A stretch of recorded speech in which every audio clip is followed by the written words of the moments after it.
Big 12 Today with Ari and James. Monday through Friday, 8 a to 11 a Eastern Time. Your home for all things Big 12. Big 12 Today here on Big 12 Radio. It is a Modelo Monday exclusively on TuneIn. You're watching us on Big 12 Studios. Alongside Ari Timken, I'm James Westling. We've got Anthony Smith behind the scenes on the video. T-Chains behind the scenes on the audio.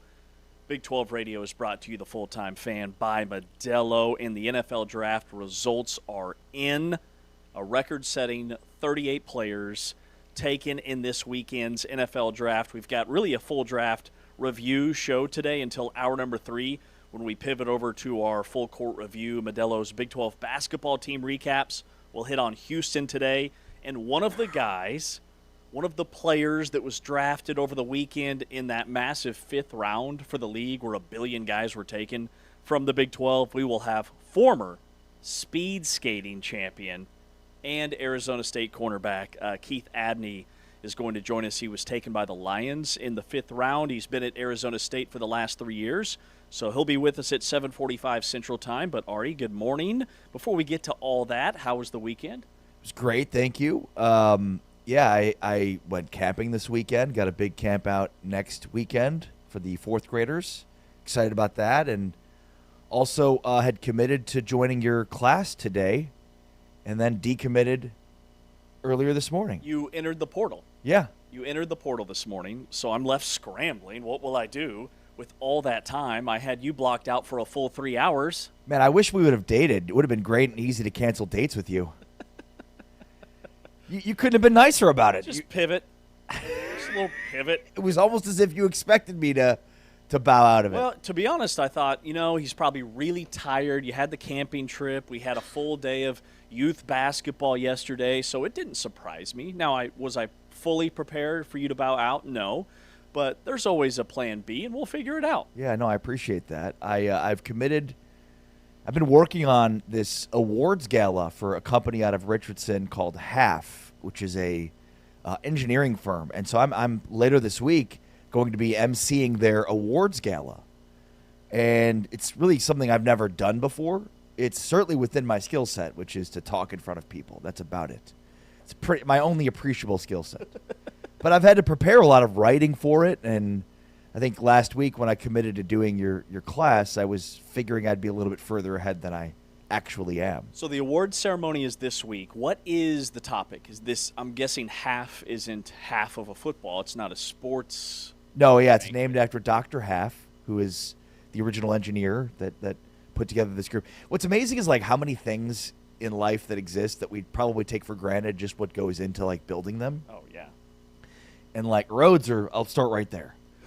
Like this is a company that basically has designed and built out like many of the roads that we drive on, most of them, if not all of them, across the DFW area and really across Texas. It's pretty wild to think about everything that goes into building new roads.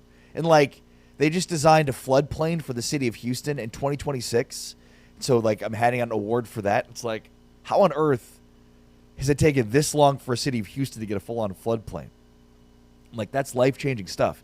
Like we come in here and we tell like fart jokes for 3 hours. Right. Like they actually do something for a living. So you've got to up your game, is what you're saying. Big time, yeah. I mean, personally, I would lead with what they do is basically irrelevant because flying cars are on the way and we're all just going to be traveling through the air within the next decade. I think that'd be a great way to just kind of lean in. Yeah. Like, oh yeah, enjoy your awards now. Flying cars are on the way. What are we going to do with all your roads once these flying cars exist, huh? Perfect. Once the robots take over, we won't even need your roads. Exactly. I'm going to actually, my first line. How are they building roads for these autonomous vehicles that don't even have people driving them? Yeah, right, exactly. My first line will be, come on, have you seen about robots? Where we're going, we won't need roads. Sensors, bro. Sensors. Hopefully they're not listening. Nah, they'll be fine. I don't mean to be mean, but that's not my intent. I mean, what you're saying is absolutely true. I've seen enough potholes to know what goes into building roads. It is impressive. There's a lot of construction all the time, and it's not because these guys are lazy. They work more hours than anybody else on the planet. And they don't physically build the roads. They do basically everything involved with getting it set up to be built. Sure. So that's awesome, man. No, I'm excited for it. It's the first time I've ever done anything like this, so it should be fun. But it has kind of, like, now I'm looking at my week, and it's like, I need to. So are you, like, going to write a speech? Oh, yeah. Well, I've got an opening monologue. I've got, like. How long's your monologue? 3 minutes. Oh, okay. Yeah, you'll crush that. Easy stuff. But I've got to make sure that, like, it's not like this show. I've got to try for it, Like, I need to be invited back. The show just comes natural to us. Yeah. No, of course, yeah. 3 minutes can be a long time. Yeah. It can be. You should just sit here. I mean, I'm really bad at that stuff. So, I mean, just thinking about doing that in your shoes is really stressing me out. I can feel my anxiety ramping up. You're bad at that stuff? Yeah, I'm not great. Given what you do for a living, that seems a bit odd. Yeah, I mean, I don't know. You can't talk in front of people? You can only talk in front of cameras or microphones? Is that what it is? Uncomfortable. Maybe. Yeah, there's maybe a little bit to that. Yeah. I speak in front of like a dozen students once a week for 3 hours. It's not really the same, though. Yeah. Apologies, I won't be able to make it tonight. That's okay. I'm glad I was able to give you like at least a few hours of notice. Yeah. No, we'll figure it out. It'll be fine. We've only got a couple weeks left. You're like, yeah, I can't count on you. You're very unreliable, so I knew you weren't going to be doing this anyways. Semester's over in like 2 weeks. We'll just kind of shoot the breeze today. Yeah, I did the whole, I'll do it next week. You're like, well, as a matter of fact. Next week it's over. That's our have you seen the date? End of semester class party. We're not, no. I'm in for that. No thanks. You're not even giving a final? No final? No, they have a final project. Got it. Yeah, it's pretty intense. They've got to actually go out and do play-by-play on site. They've got to find an event in town. Some of them go up and do like the minor league baseball team. A couple kids are going to the Rangers game. And I told them, I said, hey, if you like reach out to the SID, a lot of times there's empty booth space. And you can actually get in a booth at a Rangers game and do a mock broadcast. Like the Kansas City Royals, now maybe they don't have the same pedigree or they just have more press box space. They let people do that all the time. I know a lot of NFL stadiums will do the same thing. If they have empty booths or empty suites, they'll just let you pop up there and kind of do your thing. That's really cool. I did not know that. So that's the goal. Highlight of my weekend, I had a lot of stuff going on this weekend, but yesterday in youth basketball, my stepson was playing on a fifth grade team, and the other team legit had like a 7-footer. He was massive. That's it. Full stop. No way. This kid looked like he was a freshman in high school, actively going through puberty. Like after the game, he's massive. He was a double-double machine. No way this kid was in 3rd, 4th, 5th grade. Did you tell him about Casey Alexander? There's a coach in Manhattan, Kansas. He needs bigs. You look like I don't know what you're thinking, but let me be the first to recruit you to Kansas State University. After the game, I'd like to see your credit score, but outside of that, ready to go. Big yard project yesterday. That's boring stuff. Really? Massive. They're calling me the sod father in the neighborhood group chat. It's no big deal. Is there really a neighborhood group chat? Oh, yeah. Because I thought you were excommunicated from the neighborhood. Well, I'm not part of the chat, but I'm aware that it exists. Facebook groups. Lot of respect. They tell me all about what's going on. Major street cred. So what do you... Neighbors stopping by. So what's the sod father doing right now? Well, we laid some sod patches. We laid some grass. The last update on this was you didn't buy enough sod. Big mulch project. I did have to go to Home Depot twice yesterday. Twice. Again. Twice. After we explicitly talked about how each project requires multiple trips to Home Depot, you're like, well, you got to remember what you need. And you ended up still going back multiple times. So here's the deal. It wasn't, though, because I forgot what I needed. It's because I couldn't fit it all in one trip. Oh. So you needed more sod. Exactly. You required an additional amount of sod that was well beyond mulch your bags, car's capabilities. All the things. Yeah. Even though you have a Land Rover. So isn't it made for sod and my wife had carrying things? Got it. She had the vehicle. So you had to use the sports sedan to throwing pick up those your puppies sod. into the sports sedan, which it has very underrated trunk space. Tons of trunk space. It's really more of a hatchback style, so it worked out quite well. Nice. All right, highlights of the camping trip. Last time you went on a camping trip, I guess we can do this later in the show, but I have to know, were there any wars waged on different dad groups? Because last time we came up with you're a right. very elaborate scheme to take down the opposing dads. Right. There was a lot of drama on the last camp out, and so I think as a product of that, they kind of moved us to our own remote location, maybe so we wouldn't bother anybody else. I'm not sure if it was a coincidence or on purpose, but yeah, that was a bit bizarre. We went out to Camp Grady Spruce, which is a beautiful camping area through the YMCA in Possum Kingdom Lake. Oh, yeah. What they call Hell's Gate. It's really, really pretty lake out there. And there's a lot going on. So I'm excited. I'm going to Dinosaur Valley this next weekend with the 4th graders. So back-to-back camping weekends. Should be a lot of fun. So no drama because they realized you guys are the problem. We're Yeah. going to put them as far away from everybody else. Just a remote location. They'll barely be connected to anybody. It was I feel perfect. the same way. Yeah. When we walk into a restaurant with 5 children, they're like, put them in the back. Either get them outside or put them in the back. Find a private space to just unload these heathens. That's it. All right, man. But yeah, it was fun. Kids always have a great time. Yeah, you end up with about 2 hours of sleep once it's all said and done in terms of the tossing and turning, but it's great. Your son was very excited to see me yesterday. Oh, Actually. wow. Yeah, he came running up to me. He said hello. I've never heard him speak. So I No, was he stunned. doesn't. He doesn't talk to a lot of people. And So then he he- must be really respectful of you, which is weird because of the way I talk about you in their house. but Right. Always talking behind my back. Just an endless cacophony of sounds. Just constantly complaining about me. But no, he was great. No, that's good. Can I do the show with him? He was fantastic.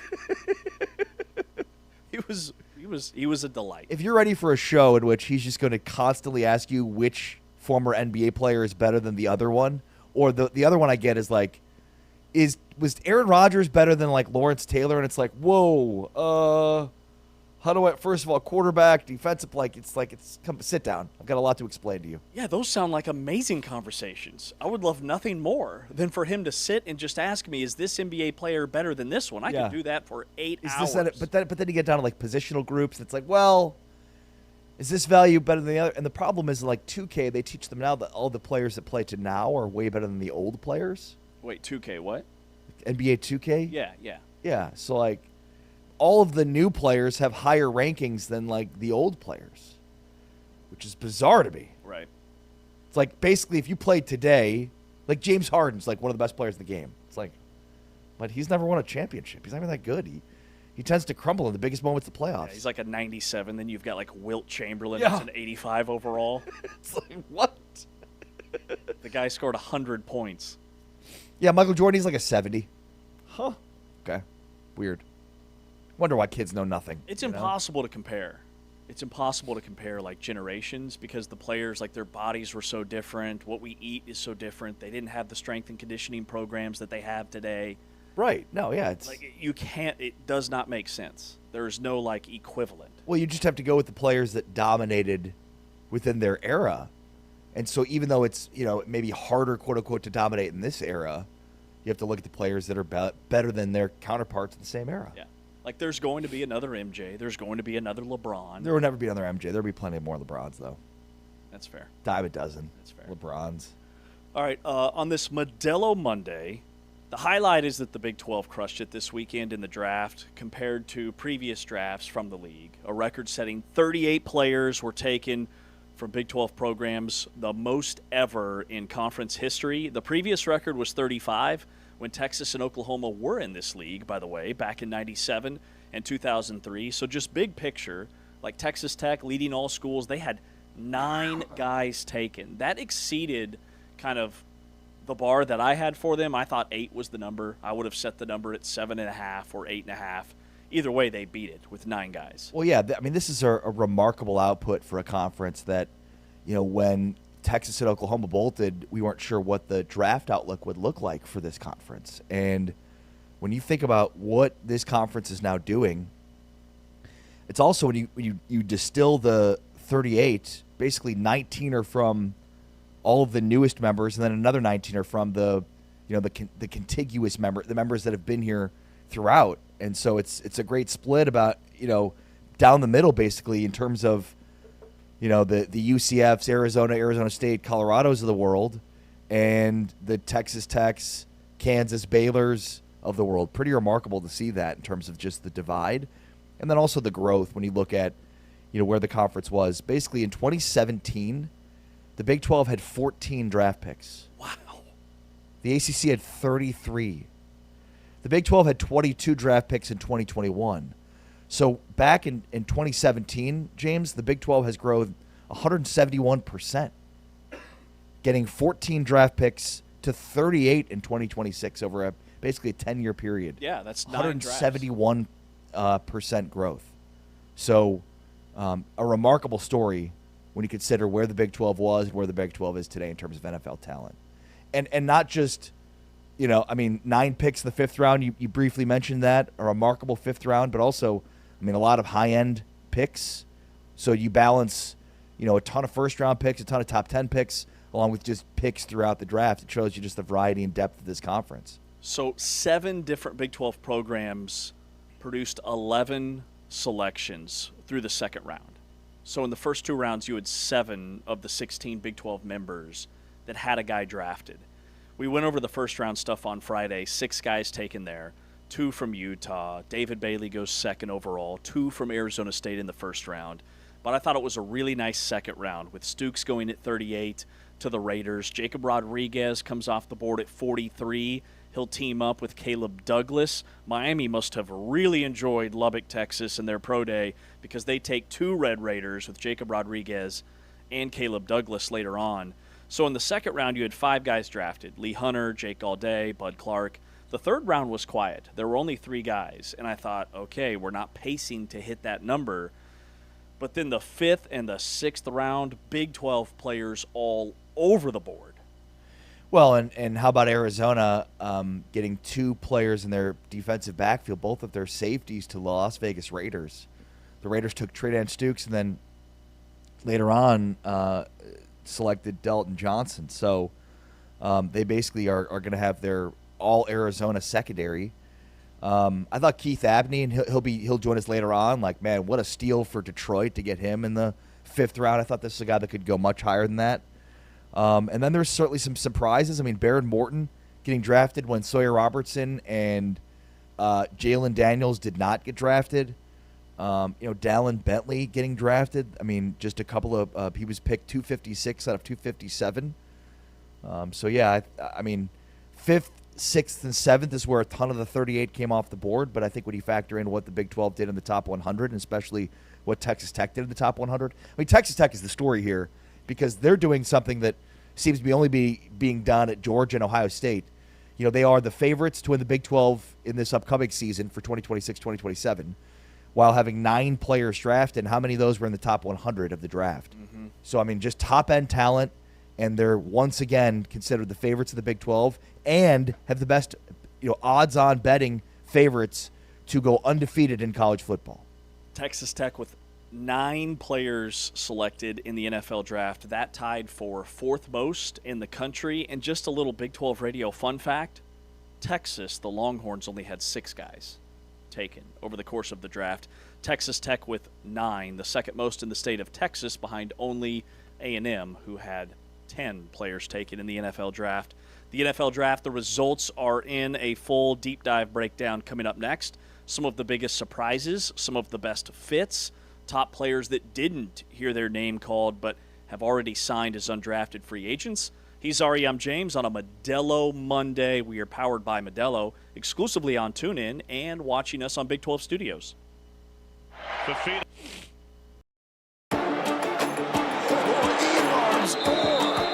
Introduces himself to Scotty Fox in the backfield.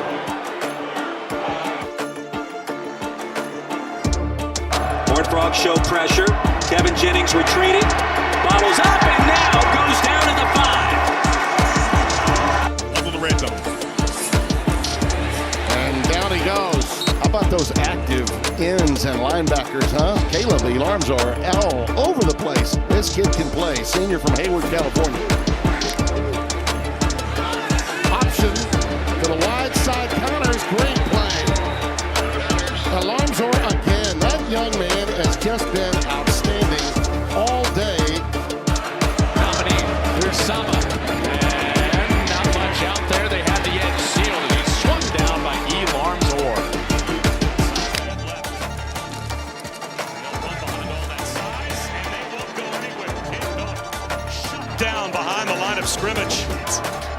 the running back. Coming in from Westwood after 3 seasons, Elarms Orr. The tackle behind the line, the TFL.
Big 12 today here on Big 12 Radio, a full draft review. He's Ari Timken, I'm James Westling. Listening to us on TuneIn, watching us on Big 12 Studios. We are powered by Modelo.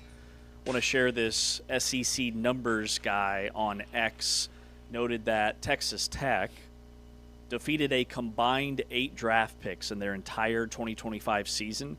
Then he had some context about all the SEC guys that are on each team that got drafted, but the clapbacks are hilarious. And the SEC has gone 2-8 in the playoffs against teams from other power conferences, with an average margin of defeat by 14 points. 2-8. Well, they also, they had 9 picks themselves, so to leave that out of the evaluation and just have it be how many teams they played against with draft picks. And yes, the SEC set a new record in terms of volume of players drafted, so they're obviously going to have a higher number, but they also have more schools, and and to the point about their record in the playoff, like all those draft picks, and it didn't seem to amount to much when it came to the college football playoff. So, yeah, if you have all this talent and you have all these guys getting drafted and you have all these NFL players on each roster, and you're going 2-8 in the college football playoff, underachieving is the only thing that comes to mind. Right. Also, I didn't realize the Big 12, the league records against other power conferences this past college football season, the Big 12 had the best winning percentage of any power conference. The league went 12-9 against other power leagues. The SEC went 12-13. They were below 500. The Big 10 went 11-9, and the ACC went 13-17. It's pretty amazing. Well, look, you can tell whatever story you want to tell based on numbers, and I think right now the Big 12's got a pretty good story to tell without even having to factor in anything else going on in any other conference. Well, we can certainly play that game. Just look at, how many teams that the SEC got to the playoff and, how bad their record was. There are plenty of ways to do that, to skin that cap. But ultimately, if we're just looking specifically to the Big 12 and how good this draft was for the league and what it means for the trajectory, I think this is all hugely positive story. More draft picks ever, trending up, draft picks across the board. Basically, what was it, 3 teams that did not have a draft pick at all. Mm-hmm. West Virginia, Oklahoma State, and Colorado. That's it. The ACC had 4, I believe. Yeah. And the ACC, again, in many ways is trending down, and yet despite that, the highest volume of 4- and 5-star recruits from the Big 12 or the ACC go to the Big 12 or go to the ACC. Yeah. Florida State and Miami and Clemson, those are blue chip ratio teams. So to have 38 draft picks, the ACC did, which is the exact same number as the Big 12, when you look at the trajectory here, and the ACC and the Big 12 have been far apart for many years. Yeah, it's clear the Big 12 is surpassing the ACC in many ways. Oh yeah, very much so. And I usually don't get into the comparing the conferences because you can dissect it in so many ways. So I just look at the Big 12 compared to what the Big 12 has done the last 5-10 years. It was a record-setting draft. To your point, that is the story. Also, another story, in this past NFL draft, only 75 different teams had picks in the draft, which says a lot that the Big 12 had 7 teams in the first 2 rounds. Only 75 total teams had a guy selected in the draft, the lowest number since 1938. The talent has been consolidated. So Malachi Lawrence was drafted by Dallas in the first round, and he made a really good point when he was speaking to the media about the development that he got at UCF and what it says about not just UCF, but maybe the league is recruiting guys and developing them. It means a lot just to be the first of anything. It's like a standard now to be set, I say, for UCF. You could go to UCF and be a first-round pick on defense. So, I want to just put on a good name for UCF so, when coaches and scouts are going back there, they'll be like, let's go check out UCF. I heard they have a talented defensive or offensive guy, so I say that. Yeah, I think he's kind of echoing what we're saying, that you don't have to go to Georgia or Ohio State to play in the NFL. You can do it at UCF, you can do it at Texas Tech, you can do it at TCU, you can do it at Kansas State, you can do it anywhere in the Big 12. And look, you should be drafting players based upon what they do, and but a lot of times teams are going to evaluate a player based on where they play. And so in the evaluation, that stuff matters. So I think there is very much there's very much a sea change here occurring when it comes to that. It's not just, we're going to take players out of the SEC because that's the best. I mean, the Big Ten, it's amazing to think about the growth of the Big 12. But, I mean, the growth of the Big Ten is as big of a story. The Big Ten's rise in the last decade. The Big Ten in 2017, we brought this up earlier. The Big 12 had 14 picks in 2017. The Big Ten had 38. So, and now 68 back in 2026, or this year, I should say. So, I mean, going from the amount of picks the Big 12 had this year, the Big Ten, to 68 in 2026, with a peak of 72 last year. Think about this. All 11 starters on Ohio State's national championship winning team over the last 2 drafts have now been drafted. Every single one of them have all been drafted. So the Big Ten is on its own trajectory where it was very much looking up at the Big 12 or at the SEC for a very long period of time. They've now surpassed the SEC. And not just in wins in the playoff, but in draft picks too. What do you think about this 48% of all draft picks that were taken in the NFL draft had transferred at some point in their career? And a CBS analyst was kind of noting the day 3 picks as an example on the positive side of what the transfer portal can do and NIL and what they were, initially created to accomplish, and that is a player that was at a smaller school 2 years ago. They transfer up and they land an NFL contract. But 48%, is that number higher or lower than you'd think it would be going in? I mean, it's a good question. I guess it's lower just based on the volume of players that transfer, and I wonder how this number evolves over the next decade.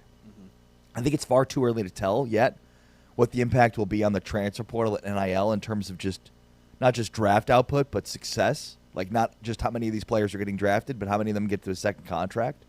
It'll be really interesting to see. And then if there are missed evaluations, guys that end up as UDFAs, like is there a larger number of undrafted free agents that end up making NFL rosters? And this will be very interesting to track because it feels like there will be some sort of an impact. We talked about it last week when it came to, offensive tackle, defensive tackle, right? Bruce Feldman wrote that piece about, how the development is stunted by those players up front because when they're transferring, they're getting into new programs, new weightlifting programs. And, look, we said, hey, look at the all-pro defensive tackles. Like, those are guys that are 6-7 years in the league. It takes time to develop regardless of if you transfer. Ultimately, this is a long way to say that, like, yeah, I'm sure there'll be some really interesting stuff that comes out of the NFL evaluation process when it comes to the transfer portal and NIL. We're just not entirely sure what those conclusions are. And so, like, I'm sure over time, NFL teams will draw their own conclusions and then they'll adjust their draft to fit those conclusions. But right now, it feels like just draft the best players you see and see how that works out from a trend standpoint down the road. Yep, completely agree. Speaking of development, Jacob Rodriguez goes pick 40-something to the Miami Dolphins. Here's Jacob Rodriguez, clip 4, on being mentored by guys like Zach Thomas and Jordan Brooks. Jordan is giving me a lot of words of wisdom, as I've gone through my years here. And then, I was able to create a good relationship with, Zach Thomas, and he's been a mentor to me, and he's, let me reach out to him for any questions I have. And it's a really cool experience to be in this position, to have, guys who were in your same spot. And now, they're leaning into this experience just like you are right now. Just magnifies the fit for Jacob Rodriguez. Going to Miami, Zach Thomas, Mr. Miami, former Texas Tech linebacker Jacob Rodriguez does things that no Texas Tech linebacker had done since Zach Thomas. So that's a Miami connection that totally went over my head. I didn't think about that until hearing that from Jacob Rodriguez. So I love the fit for him in Miami. Yeah, no, it's a great point. And look, I mean, Rodriguez is the type of guy that becomes a victim of the lack of importance of the off-ball linebackers. But, I mean, this is a dude that, like, it feels like you're going to draft him and plug him in for a decade at linebacker, as an all-pro type performer.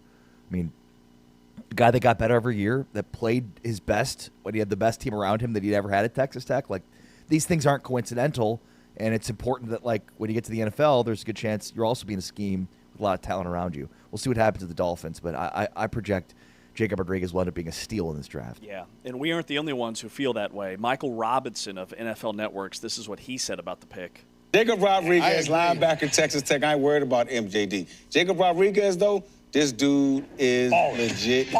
And I love that. Look at just the stash.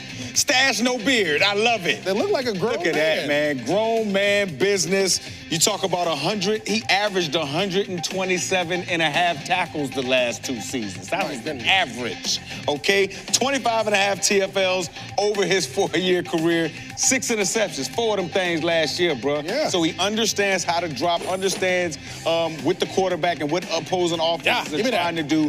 He stays around the football, and we've been saying it for the last 3 days. He's one of those guys. He's one of those personalities that no matter where he gets drafted, if he's on the team and on the field, he's probably going to be in the running for Defensive Rookie of the Year. Ball aware, you can see it right there, an athlete. I love this kid. I love what I saw on tape, and I think it's going to continue. And he's going to be on the field a ton. Like, I just pulled up Miami's depth chart. It's Jordan Brooks and Jacob Rodriguez, I think, will be the 2 linebackers. They're usually in a 4-2-5 base defense. He's going to be on the field a ton and have a ton of opportunities to make plays. Yeah. I mean, he was drafted to be a starter. And the Dolphins drafted 2 Red Raiders, yes? Yes. Caleb Douglas being the other? Caleb Douglas they took in the 3rd round at pick 75. So Caleb Douglas was the 2nd receiver taken off the board from the Big 12 after Jordan Tyson. And then Reggie Virgil was the 3rd. He was taken in the 5th round. Cyrus Allen was also taken in the 5th round. Reggie Virgil went to Arizona, by the way, and Cyrus Allen went to the Kansas City Chiefs, who also picked up Jeff Caldwell as an undrafted free agent. We'll have a full segment on all the undrafted free agents because there were some surprises there. In the 6th round at receiver, you had Josh Cameron from Baylor. He went to the Jaguars. And Emmanuel Henderson from Kansas. He goes to Seattle. And a guy that I think could step in and immediately be a kick return, punt return specialist for Seattle. And, you know, a guy that maybe I was surprised that he got drafted. I thought a lot of teams had an UDFA grade on him, so good to see Seattle did not. The other Kansas Jayhawk that got drafted was Enrique Cruz, who I believe came off the board in the 5th round as an offensive tackle. 2 for K-State, if we're looking at kind of the totals here, which is a down year for K-State. Really down year, obviously, for Oklahoma State, not having a draft pick, but I don't think it'll be long before they get back in the win column there. Arizona with 4, Arizona State with 4, Cincinnati with 4, Utah with 3, UCF had 1, same with Houston, BYU with 2. That's 19 of the 38 picks. And then you go to the 6 original Big 12 holdovers. Texas Tech with 9, TCU with 3, Baylor with 2, Kansas 2, K-State 2, Iowa State with 1.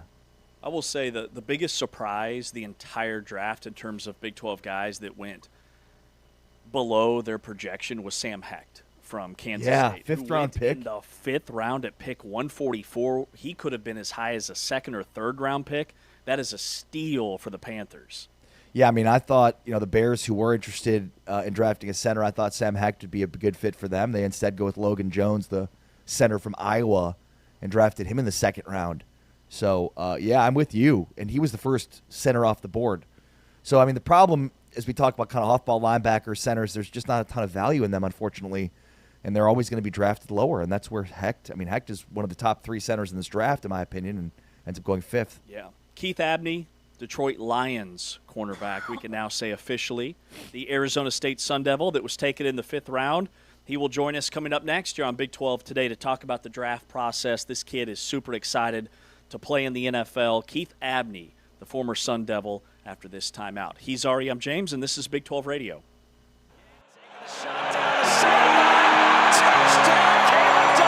Shoulder fade. Was that caught? It was! Caleb Douglas. Look at what he found.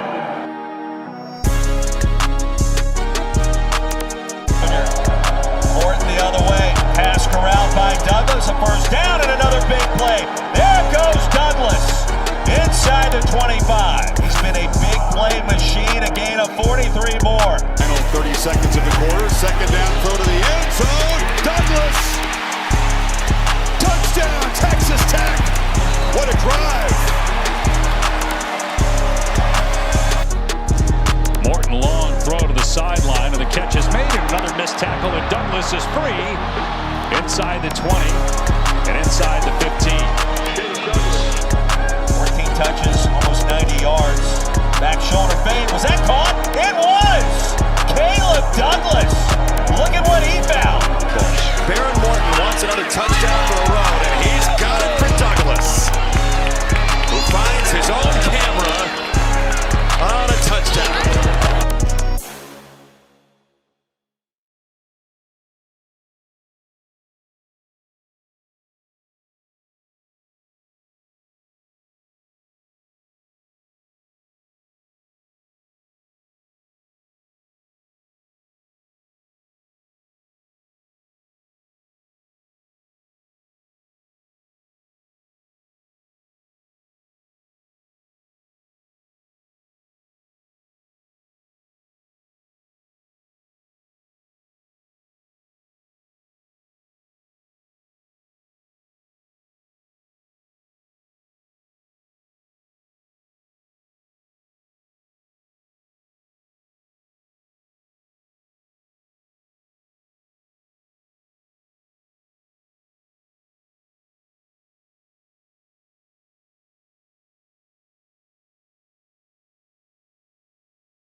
All Big 12 all the time. This is the Big 12 Conference. This is a different league, a full NFL Draft recap edition of the program with Ari Timken. I'm James Westling.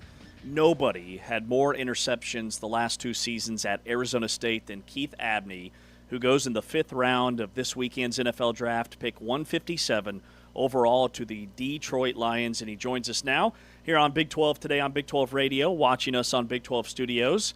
Keith, break down just the setup for you. Who did you watch the draft with? What was it like going through all 7 rounds? waiting to hear your name called there in the 5th? I watched the draft for me and the fam, a couple friends, a couple old coaches pulled up. It's it was the whole setup. It was a great setup. Great experience. Nerve wracking for sure. But finally getting that call was the best feeling of my life so far, and it was just like a big sigh of relief. And I'm no matter. I didn't care honestly. First, second, third, fourth, fifth, sixth, seventh, undrafted. I just wanted the opportunity. That's all I was big on. So, God gave me an opportunity, and I'm ready to go to work.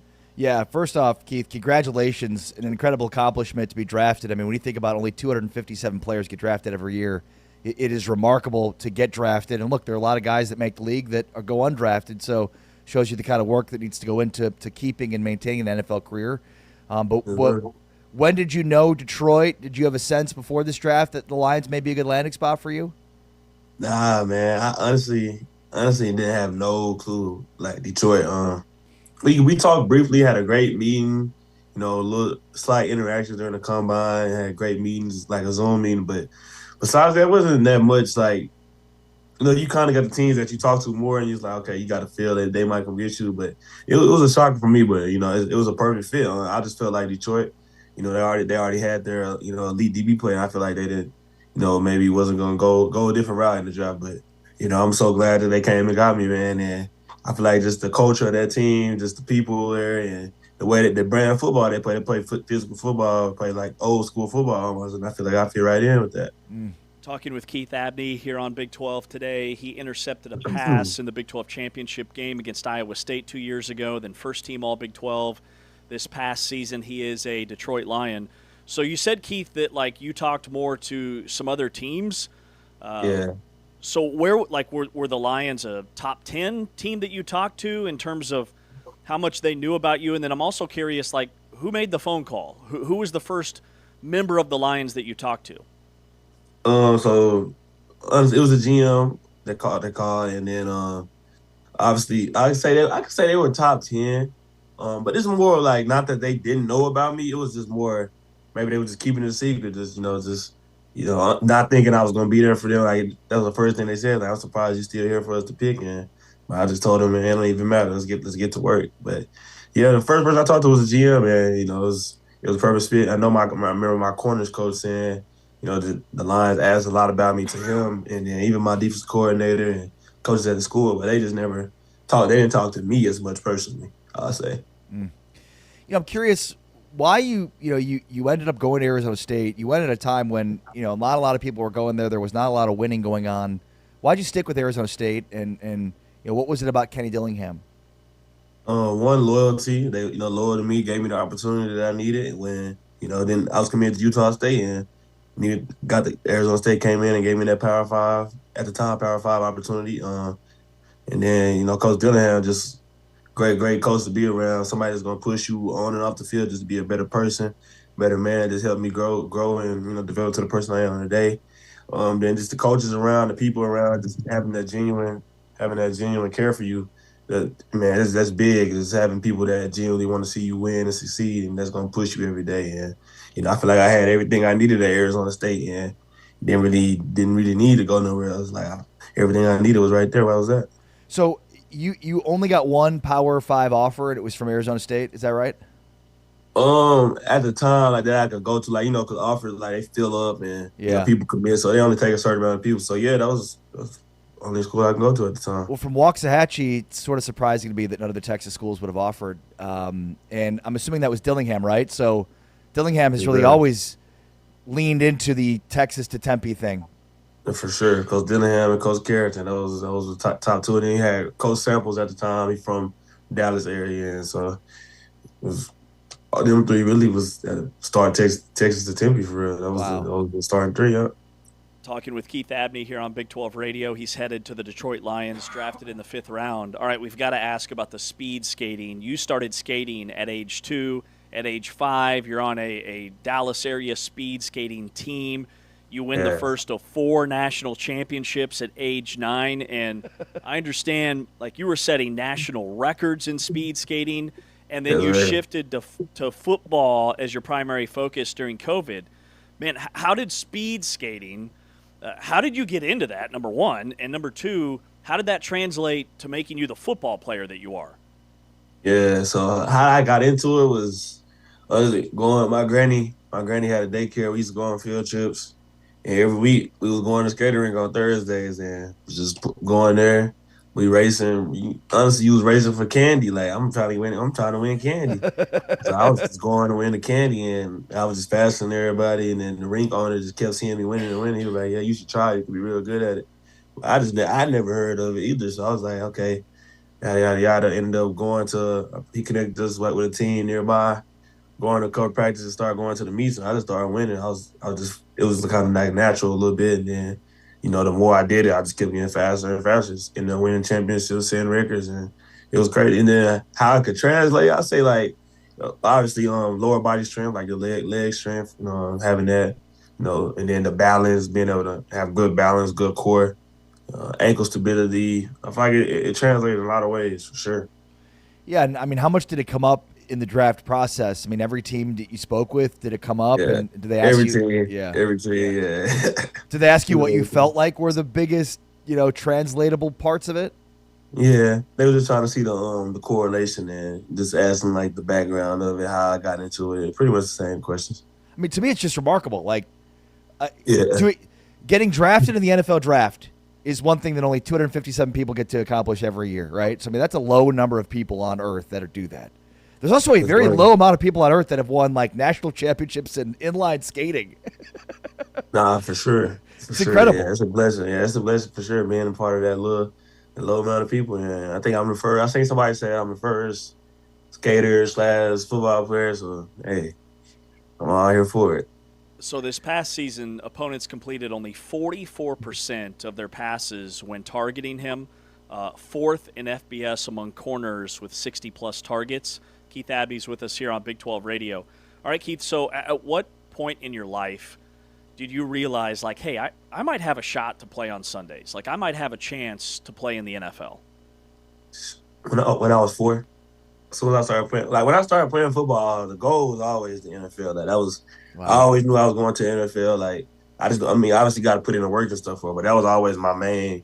Like, I played other sports obviously, but like I'm going to the NFL. So really, as soon as I picked up the football, that's what I wanted to do. And then I can say like it kind of got real. Like in high school, it's like okay, yeah, like you get to seeing people from your city do it and seeing people that you play football with and witness actually do it in real time, it just give you more motivation. And then, last year seeing Scat get drafted, Cameron Scatterblue get drafted, that was like, okay, like now, like that was the first draft party I ever went to. So seeing him get that call and seeing the emotions and being there with him when we were 3-9 and watching him build his name up, build up his career and become a draft pick, it was just motivation to me. Wow. I was like, okay, if he did it, we finna go in and just keep working, and God got a plan. And I feel like the plan was for me to get that call this year. Wow, that's incredible. Did you play against Jalen Reagor in high school, or did you guys not overlap at all? Nah, he was older than me. Okay, but he used to come back to the games and stuff. I didn't chopped it up with J Reg a lot, man. That's like a big brother to me. Always, he first person from Waxahachie to do it. So when I ended up transferring to Hatchie, ended up getting to meet him and meet his family and stuff. And, he's a great person. Great person. That's awesome. I didn't know if you got a chance to guard him either, like go up against him in practice or anything ever. Nah, it's crazy. I was supposed to go to his house one day. We were going to do some one-on-ones. We was talking trash to each other like last year about it. We were going to run 10 routes and see who's going to win. But no, yeah, that's my dog for sure. Great guy. That's awesome. So Keith, what's next? Like what's the next step through this process? Like, are you moving to Detroit? When do you head up there? What are the next few weeks or the next month look like? Yes, sir. So I know we don't have the rookie mini camp, so we Detroit is scheduled a little bit different. So I think May 10th is the date. I gotta get it confirmed, but I think May 10th is the day I'm in. They doing like a little developmental thing with the rookies and stuff like that. So I think that's the day. But it was really just working out to there and just staying ready, so I don't got to get ready. So after I get off here, I'm finna go work out. Got 2 workouts today and just trying to be ready, man. This is my job. This is what I do now, and it's official. And I'm just gonna keep working. And once I get up to Detroit, I can be ready to play ball. What are the things you're working on the most? Everything. I mean, really just getting back into football. The last couple months we, doing a lot of 40 stuff, kind of training to be a track athlete and just getting back to what I do now, football, football, football. And that's I'm glad it's been going well these last couple of weeks doing football training, and I'm just excited. I just say really all aspects of the game, just trying to get better and better, keep elevating, because there's so much you can work on and so much that you can improve each year. And I'm just trying to get that jump start on so I can be ready to go. Man, that's awesome. Well, we're super happy for you. A really cool thing. We appreciate your time and best of luck and congratulations, man, on being drafted. And we'll be following your rookie year with Detroit. Yes, sir, man. I appreciate y'all for having me. Thanks, Congrats, Keith. Yes, sir. Thank y'all. Keith Abney II, Detroit Lions cornerback, led Arizona State in picks the last 2 seasons, all Big 12, from speed skating national champion, record-setting speed skater, now a Detroit Lion. Well, and a guy that is overwhelmingly, in terms of draft reaction, being viewed as a guy that is a major sleeper, because a lot of people have had him evaluated as a second or third round pick. Dane Brugler, who is one of my favorites with The Athletic, had him as a second or third round pick. So a lot of individuals tagged Keith Abney as a guy that was major value pick. In fact, Dave Hellman, who's going to join us later on to evaluate the draft overall, works with Dane at The Athletic, and we'll have to talk with him about that specifically.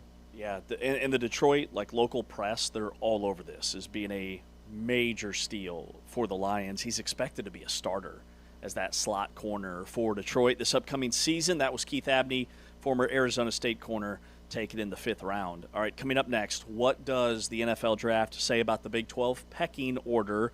He's Ari, I'm James. This is Big 12 Radio. We are powered by Modelo, exclusively on TuneIn and watched on Big 12 Studios. Robertson. That's picked off.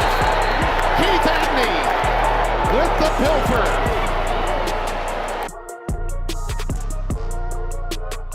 West Virginia down 2 scores. They get a reprieve.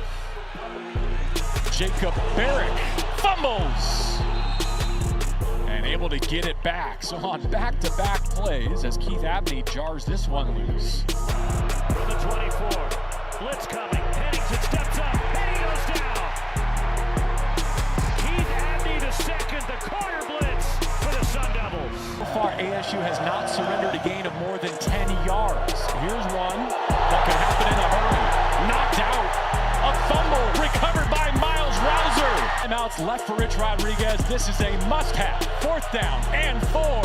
And ASU takes it away. Keith Abney calls game.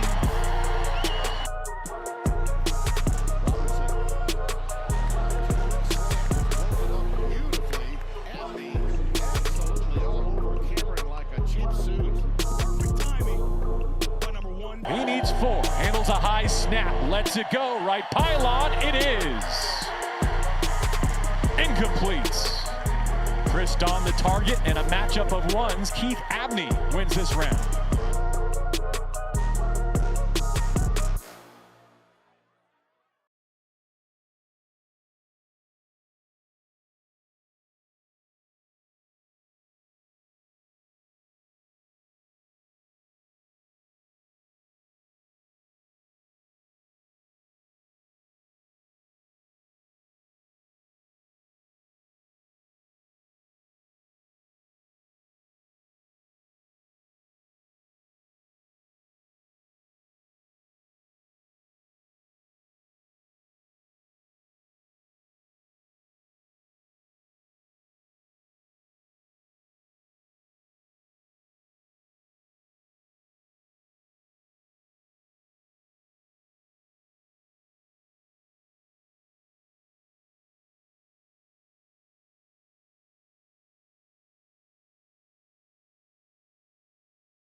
Big 12 today here on Big 12 Radio. Heard exclusively on TuneIn. We also podcast on Apple Podcasts, Spotify, TuneIn, On Demand. Had a full NFL Draft preview series that is on demand.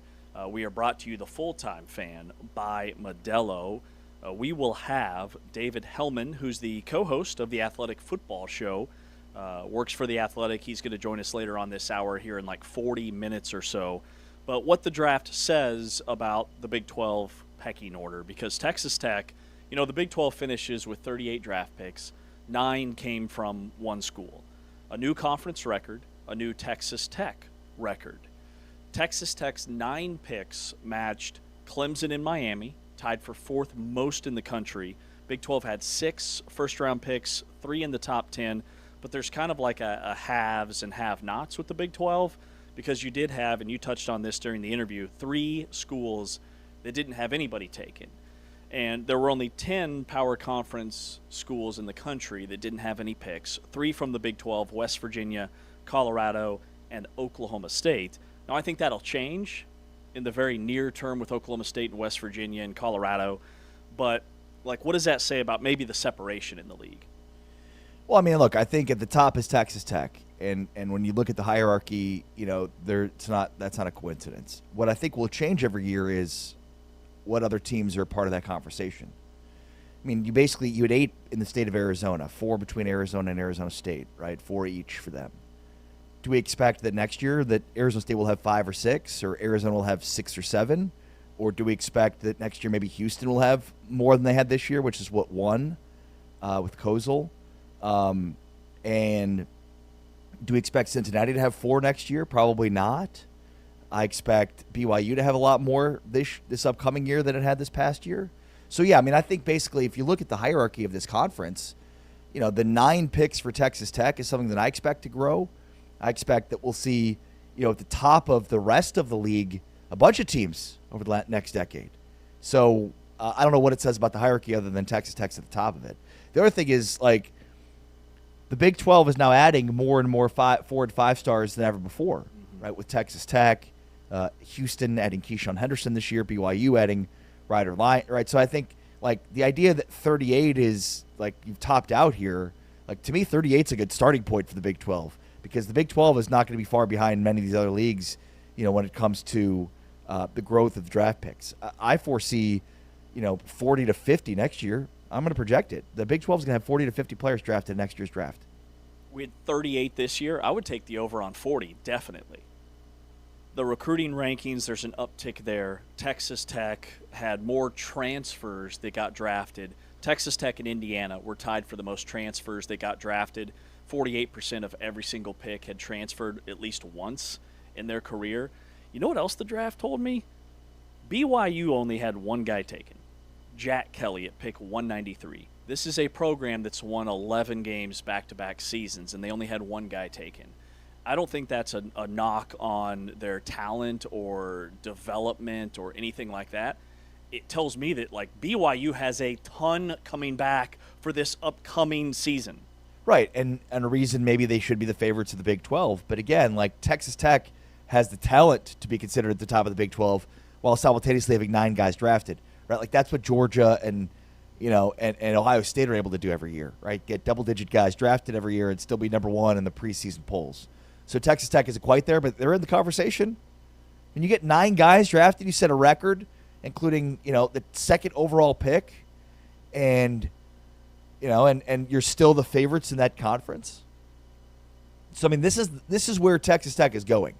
Texas Tech is the, you know, one of the most important brands for the Big 12 moving forward, because they're setting themselves apart in terms of this conference of that's the team to keep up with. That's the team to try to catch up with. Mm-hmm. I mean, you know, forever, Texas and Oklahoma were sort of that test for the Big 12. Well, the Big 12 was almost in a situation where they were going to be without that kind of litmus test program. Now they have it, obviously, with Texas Tech. Mm-hmm. Texas Tech, their high school class, by the way, recruiting class, finished 18th in the final composite rankings. BYU 20th. There was one more school that finished in the top 25. You want to take a stab at Oklahoma State? Nope. High school rankings only. West Virginia. West Virginia, 25th in the country. They brought in 5 4-stars in Morgantown. All right. And by the way, that's a bigger number than we've seen in previous years, too, in terms of 3 teams being in the top 25 of those recruiting rankings. I mean, I want to go back and say, like, last year or the year before, they had 1, if that. So we're seeing growth in every way for this conference, but the trajectory of 38 picks looks to be a small number relative to what we'll see over the next decade. I promise you that. When we look at the guys that got drafted, we touched on this off the top a little bit. So 6 guys go in the first round, 5 go in the second round. The only third-round selections, there were 3. Romello Height from Texas Tech goes to the 49ers. And then it was Caleb Douglas, also from Texas Tech. He goes to the Dolphins. And then how about Dom Orange, 82nd overall from Iowa State, one of the top defensive tackles off the board outside of the first round. He goes to the Minnesota Vikings. But like rounds 3, 4, and 5 were a little bit quiet. And I thought, okay, we're not pacing to hit our number. And then the 5th, 6th, and 7th rounds, you had 9 guys from the Big 12 taken in the 5th, 6 from the 6th round, and 7 in the 7th round. And I think what Keith Abney just told us about, the Lions called him. They weren't really on his radar because he had slid that far, and they were just stunned that he was there. I'm going to guess that a lot of these guys taken in the 5th and 6th rounds were taken because teams were stunned that they were still on the board, like a Sam Hecht from Kansas State, Dalton Johnson, Abney, Cyrus Allen, Josh Cameron goes in the 6th round. He was projected to be like a top 10 receiver taken off the board. There were a lot of guys that end up being major steals. At least I think that's how the NFL franchises are viewing them. What was the biggest surprise to you for the Big 12? Well, I would lead with Sam Hecht falling to the 5th. Romello Height being drafted as high as he was a little bit surprising to me, and I think spoke to the premium at that position. Dom Orange going in the 3rd round, that was higher than his projection by the Vikings. The Vikings taking 2 Big 12 guys back-to-back with Jake Gaudet at pick 51 and then Dom Orange at pick 82. Just kind of a lump summary of surprises that jump out initially. I would say those 3 or 4 players. I mean, 11 players out of the Big 12 were selected in the top 64. It's the first 2 rounds of the draft, 11 players. Pretty good. I mean, 14 come off the board in the top 100. So, you know, those are big numbers. When you think about, again, the Big 12 had 14 total players selected in 2017. They had 14 out of the top 100 in this draft. Like, there's no better narrative to tell the Big 12 and its fans that your talent is growing to a large degree here, and it's been on the upward trajectory.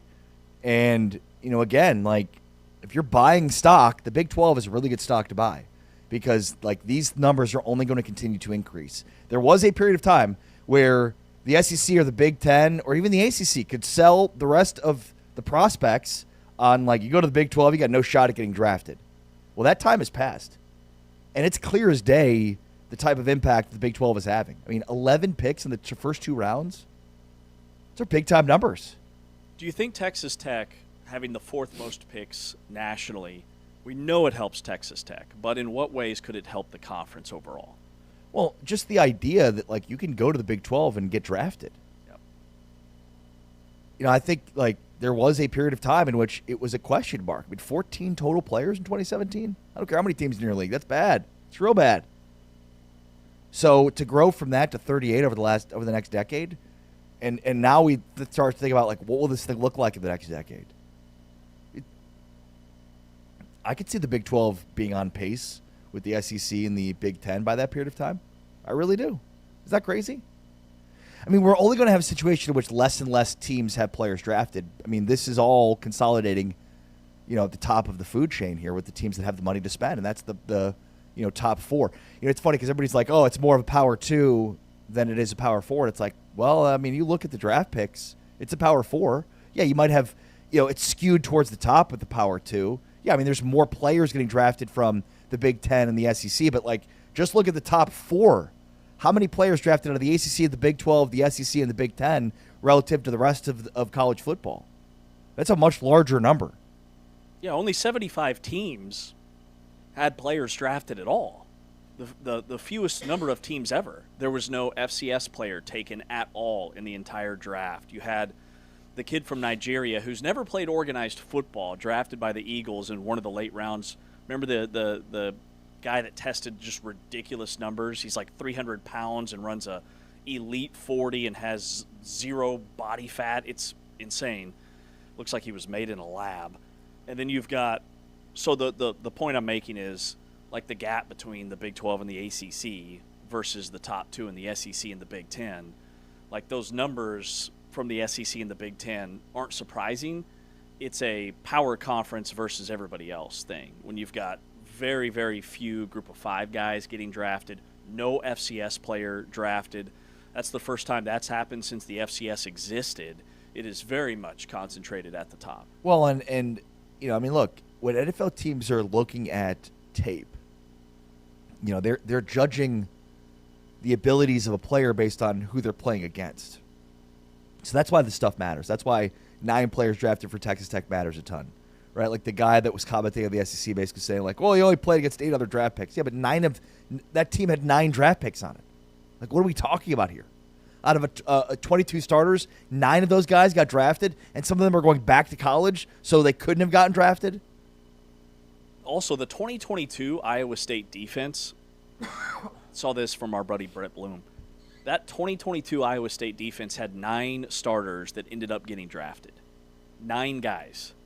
So, like, sure, that was a few years ago, but, I mean, you can look at one side of the ball and basically say that entire depth chart got drafted, much like what we just saw from Texas Tech. Yeah, we're going to look back in the Matt Campbell tenure at Iowa State and look even more fondly than we do now, just based upon the types of success the players that he developed have in the National Football League. I mean, there are guys going to year 2 at receiver for Houston that I think are poised to have big-time years.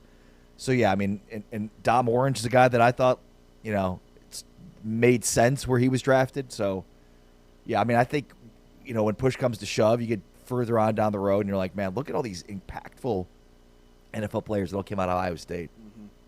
We'll be looking at all the undrafted free agents from the Big 12, guys that we thought would have been taken that have signed as undrafted free agents. Just some, like, headlines. Mekhi Lemons' viral moment. Remember, he was on the phone with the Steelers thinking the Steelers were about to draft him, and then the pick he's like, why is Philly calling me? Philadelphia took him 1 pick in front of the Steelers, which is why they took Max Ahanichor, the offensive lineman from Arizona State. Jermon McCoy, the Tennessee cornerback, who falls all the way to round 4. He was considered the most talented corner in the class, but suffered an ACL injury, and so the knee concerns really hurt him. And then how about Diego Pavia going undrafted, the first Heisman Trophy finalist to go undrafted since 2014. I mean, not a surprise for me from a size, a arm strength standpoint. Like, there's a reason why this guy was searching for additional eligibility at college, right? Like, if you think you're an NFL draft pick, you're not doing what Diego Pavia is doing in order to get more eligibility at the college level. So, no surprises there. I was a bit surprised that Sawyer Robertson went undrafted. He may want to update his LinkedIn profile now. Yeah. Diego Pavia also didn't have an agent. His one-on-one with John Gruden, that quarterback camp, John Gruden asks him about having an agent, and remember he said, I don't have an agent. I don't want an agent. These guys are taking 5 to 10% of my money. And John Gruden just went, like he knew. What's 5 to 10% of 0? Exactly. He knew. That's a problem. Interesting. All right, coming up next year on Big 12 Today, David Hellman will be with us in about 20, co-host of the Athletic Football Show, but we look at the undrafted free agent tracker, some big names, really good players from the Big 12 that have signed as undrafted free agents, some of the biggest surprises there coming up around the corner.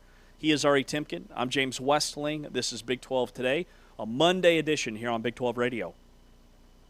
Fafita roll. Across the field, and you've got number 88 to the bottom of your screen against a shorter defender. Hoover again. Crossing pattern, end zone, caught, touchdown. It's a moot point now. It's Rodgers, the tight end. About 4 hours from campus in Fort Worth. 5 wide here, and all sorts of time for Hoover with a dime down the middle of the field. DJ Rodgers, the tight end, sets up first and goal for TCU. You know, the Red Raiders might say, if you could just get a redo on that one. Big play to DJ Rogers, the tight end, rumbling. DJ Rogers all the way down to the 25-yard line. Big gain there for this TCU offense. Over 6 of 7 in this opening drive. He'll keep it. Just tosses it to DJ Rogers, and TCU on the board first. Snapback. That's always a good job by a defender. Hoover, he does it again. No problem. DJ Rogers has it inside the 10, all the way down to the 8. Hoover pulls it to the tight end, DJ Rogers. His second touchdown of the season.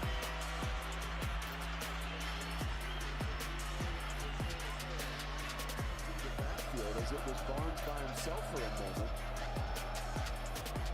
Swings it out. Rogers breaks the tackle, stays on his feet. Is decked out of bounds at the 30.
Back here on Big 12 today on Big 12 Radio.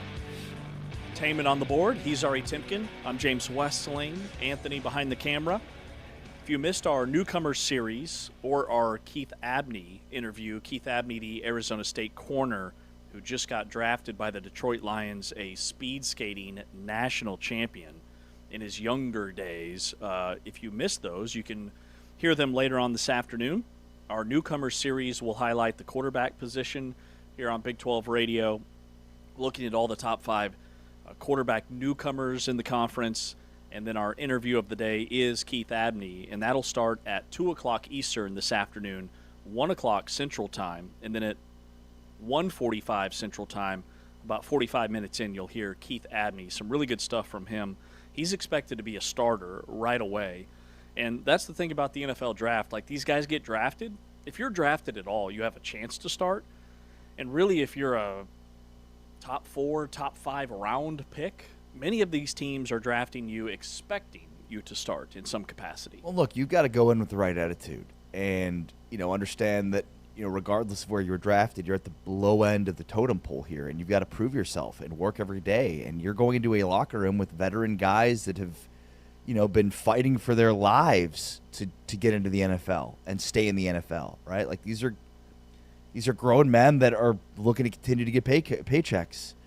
And so you got to go in with the right attitude of how you're going to ingratiate yourself in that locker room, how you're going to get on the field. Is it going to be on offense or defense? Is it going to be on special teams? A lot of these guys are going to become major contributors on special teams, and the sooner you get that in terms of just your mentality, the better off you're going to be. Mm-hmm. All right, let's look at the undrafted free agents. Big 12 sets a record with 38 selections in the draft. I kind of have my big 6. I think there were 6 undrafted free agents that I thought would be taken, so the Big 12 could have been in the 40s. I start with Michael Trigg, the tight end from Baylor, stunned that he didn't get selected. He gets picked up by the Cowboys, first-team All-Big 12, Mackey Award finalist, second-team All-American at tight end. The Cowboys are paying him $200,000 guaranteed. It's the 5th highest among all undrafted free agent contracts. It's a big get for Dallas. T-Chains is ecstatic. He was expected to be a 4th to 6th round pick, long, rangy tight end who made highlight after highlight reel catch this past season. Yeah, the Cowboys also signed DJ Rogers, so they added both Trigg and Rogers to try to compete at the tight end position. So clearly looking for some help there. Also, a couple of guys from BYU that did not get drafted. Maury Bamba, the corner, goes to the Jets, and then safety Tanner Wall for the Raiders. So how about the Raiders adding Tanner Wall at safety from BYU? They added starting safeties at Arizona. So the Vegas Raiders like a lot of what they watched in terms of film on the Big 12. Mm-hmm. The other shocker to me was Jeff Caldwell, the Cincinnati wide receiver, goes undrafted, 6'5", top 160 guy. NFL.com projected him as a 4th-round pick. He goes undrafted, had a ridiculous combine, ran a 4.3 140, 42-inch vertical, had a perfect athletic score, second among all wide receivers since 1987. He did things at the combine that only Calvin Johnson, Megatron, had done better. Picked up by the Chiefs. So the Chiefs draft Cincinnati receiver Cyrus Allen. Then they pick up Jeff Caldwell as an undrafted free agent. As a Chiefs fan who grew up in Kansas, I am ecstatic that Kansas City lands Jeff Caldwell. Yeah, and well, how about aside from Caldwell being a huge sleeper, surprised that Michael Trigg went undrafted, and then Nigel Lee Kelly's the other one, undrafted free agent, signs with the Green Bay Packers, a guy that we thought was going to get drafted. So there's certainly some guys that maybe we didn't expect to get drafted, especially in the 7th round. I mean, Cole Wisniewski is a guy that we thought should, but we were wondering whether he would. And then Baron Morton as well. So sometimes some guys are surprises get drafted. Sometimes it goes the opposite way. 15, from my count, 15 undrafted free agents out of the Big 12, bringing the total number to 53. So 53 players will be sent to training camps in the NFL in 2026. And what's interesting is when you look at the just success rate of UDFAs. So basically 10 to 20% of all undrafted free agents make the 53-man roster week 1. So 10 to 20%. An additional 26% will make a practice squad. So a good percentage of those players either make a roster or make a practice squad. then 10 to 12% of those guys that make a 53 are still in the NFL year 2. And then on an active roster in year 3 would be 5 to 8%. And then become meaningful NFL contributors are 3 to 5%. So look, the math is certainly not in your favor.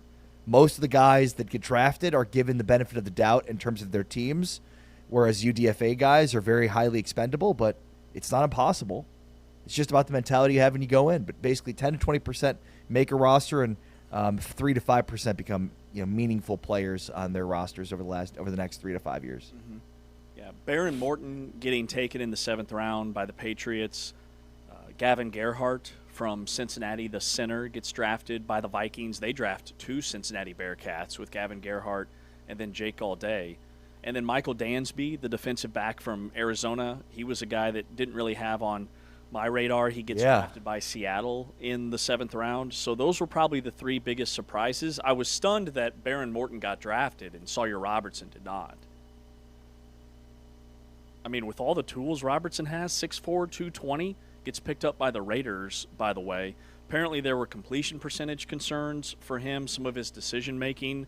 The Raiders also signed a quarterback from Missouri State, so they've brought in several undrafted free agent quarterbacks to compete for a position. Well, and the confidence that we heard Sawyer Robertson talk about how he,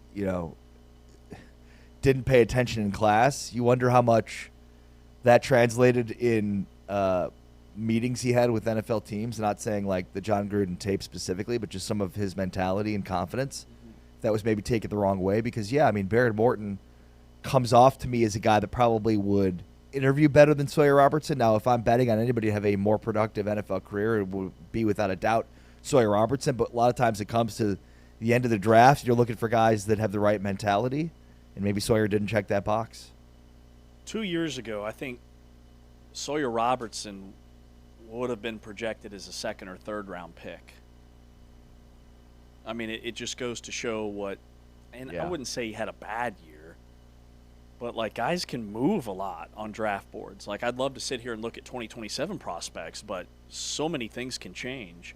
How about Jalen Daniels, quarterback Kansas, going to Tampa Bay? Baker Mayfield is there. Jake Browning is the backup, but he'll compete with Garrett Green and one other guy for that 3rd string spot. Garrett Green, former West Virginia Mountaineer. Yeah, I mean, look, good for Jalen. Hopefully he can compete.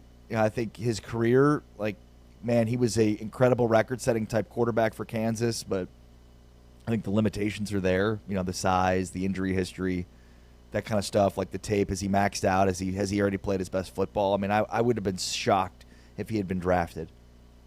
The other kind of really neat story is Spencer Fano headed to the Browns. Logan Fano headed to the Browns as an undrafted free agent.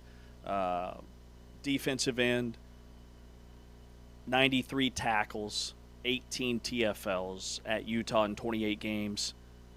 Had 2 torn ACLs that cost him a couple of seasons, but just really cool that he'll be paired up with his. There's a lot of connections in the draft.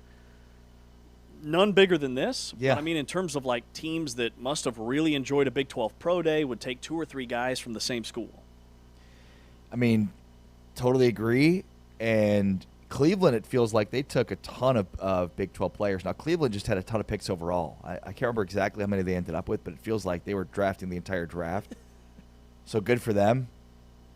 Also, did you catch the Caleb Lomu viral moment with his dance that he did? Did you see that? No, let's hear it.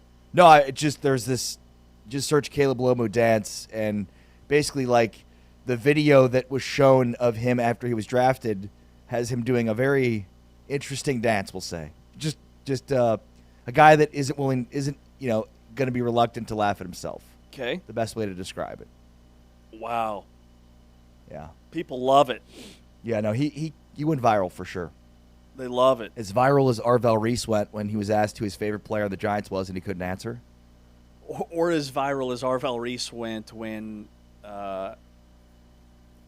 his academics were highlighted. I'll put it that way. Had a 0.9 GPA in high school and then had a 3.9 at Ohio State. Left some scratching their heads. 0.9. That's wow. No, it was bad. Can't believe you can even you can enroll in college with the 0.9. Well said. Yeah. All right, some of the best undrafted free agents of all time. James Harrison, Wes Welker, wide receiver, undrafted out of Texas Tech. Tony Romo, Eastern Illinois. Rod Smith, Denver Broncos. Arion Foster, Houston Texans. DeMarcus Ware, Victor Cruz, some of the names. The only from the Big 12 there's Wes Welker. Didn't realize he was undrafted. Yeah, oh yeah. He was with the Cowboys in camp very famously before he was cut and then ended up having a Hall of Fame career. Look, I mean, it happens. I mean, you know, and not if we're not even just identifying the best of all time, but, you know, I mean, there are guys that miss. And again, it like comes down to what's between the ears, which NFL teams believe they're experts in identifying, and I would argue that they're not. And he was drafted. Okay. Who's that? DeMarcus Ware. Oh, yeah, he was a first-round pick, Typo. wasn't he? No, he was drafted. Yes. Yeah. He was drafted. They had the wrong guy. Yeah. No, DeMarcus Ware and Marcus Spears were in the same draft for the Cowboys pretty big time. So, yeah, I mean, look, it happens. It kind of comes down to, like, the mentality that you have. And, like, there's, like, the league is flooded with guys that were either undrafted free agents or drafted late, you know, that way ahead of guys that maybe first-round picks or second-round picks that came in with the wrong mentality. Or, like, the reality is all of these guys have talent. It's the other parts that separate them, that create longevity. It's between the years. How did you feel about the Bears draft? I liked it. I mean, I know a lot of Bears fans weren't exactly enthused by it because they probably didn't do enough on the defensive end, but they went best player available, it seemed like, in every round and found guys that can fortify certain roles for them. So, yeah, I mean, if you had told me coming out of going into the draft, the Bears would end up with a wide receiver and a tight end, I'd be like, what? Why would they do that? Especially with, defensive line being such a need. But like, I'm looking at the draft grades for all the different NFL franchises, and I had to pivot because I can't get behind a draft grading system where everybody has an A or a B+. Your Bears had an A- there. There you go. Let's see. Pro Football Focus gives – I was trying to find – they give the Browns an A+. They also drafted Joe Royer from the Bengals. They drafted 2 tight ends from the Big 12, Carson Ryan at pick 248 from BYU. They got McNeil Warren at pick 58. They drafted 2 receivers. Let's see. Your Bears get a B. But for me, like, just looking at the trajectory of, the leagues with the SEC, the Big 10, the ACC, and the Big 12, and, I mean, going back again to that 2017 draft, 10 drafts, the Big 12 went from 14 picks total in 2017 to 38. The ACC has had a 10-year change plus 15%. 33 were selected in 2017, 38 were selected in 2026. So the Big 12 had a 171% growth rate over the last 10 drafts. The ACC has had a 15% growth rate. How much has the SEC and the Big 10 had? 79% for the Big 10 between 2017 and 2026, and the SEC with 47%. And the Big 12 was what? 171%. 171%. From 17 to 38. 3 times the growth of any other league. And so it's growing. And especially when you consider in the last decade that the Big 12 has, a good chunk of time with the Texas and Oklahoma and then doesn't, and they're still yet, despite that, trending up. Like, most of the graphs that have been plotted for these programs are kind of up and down. The Big 12 is just up. It's growing. Despite losing 2 of their flagship universities that were the flag bearers for this conference in terms of getting guys drafted. Like, doesn't even matter. Doesn't even show up on the radar.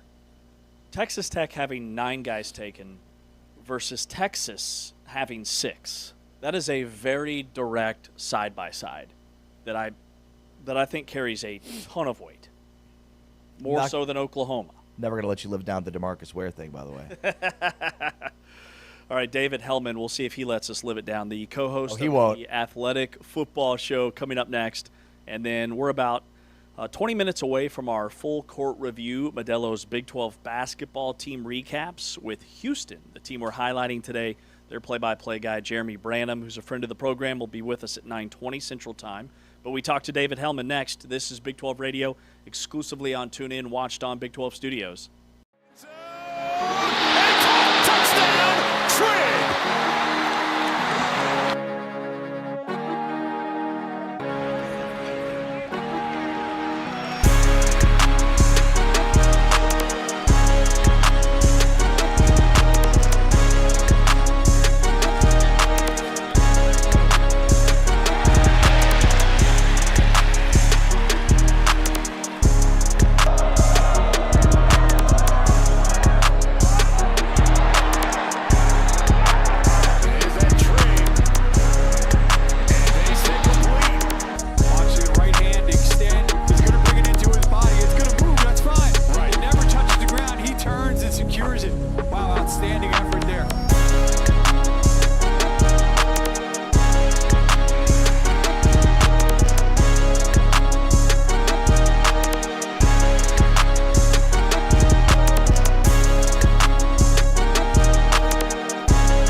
If you missed our interview with Arizona State cornerback Keith Abney, who was drafted in the 5th round by the Detroit Lions, you can hear it again later today at 2:45 Eastern this afternoon, 1:45 Central Time. Alongside Ari Timken, I'm James Westling, and we welcome in Dave Hellman, co-host of the Athletic Football Show, LSU grad in Chicago. What's up, Dave? What's up, my guys? Not a whole lot. Happy to be here. Well, we're excited to have you on. Man, you guys, the Athletic Football Show, you guys were all over the draft. You noted that Ari's Bears got excellent value in Arizona State linebacker Keyshawn Elliott in the 5th. Before we talk specifics, just what was the overarching biggest story from the NFL draft in your eyes? I mean, I hate to be cliche and talk about the obvious thing, but when a team drafts a quarterback in the top 15 that most people saw as a fringe first-round pick, maybe a day 2 pick, I think that's going to dominate the talking points, especially since the LA Rams are seen as a Super Bowl contender, arguably heading into the summer. I think probably the Super Bowl favorite, if you were asking me. And so to take a pick for a year ahead of time, and again, a guy that I think people like Ty Simpson, but just not consensusly seen as that sort of prospect. I mean, that's, just waking up on this Monday morning, looking at all the morning talk shows, that's what everybody's going on about. And I think it makes perfect sense. It's definitely, and of course, we're probably going to have to wait a couple years to even see how that decision ages. But I definitely think we're going to be talking about it for a while. Hellman is somebody that went to an SEC school, but you've watched and observed the draft for many years. What's your read on the trajectory of the Big 12 right now with 38 picks here? It was, I think we talked about 11 in the top 64, 14 in the top 100. What kind of a story are you telling yourself from a Big 12 perspective right now?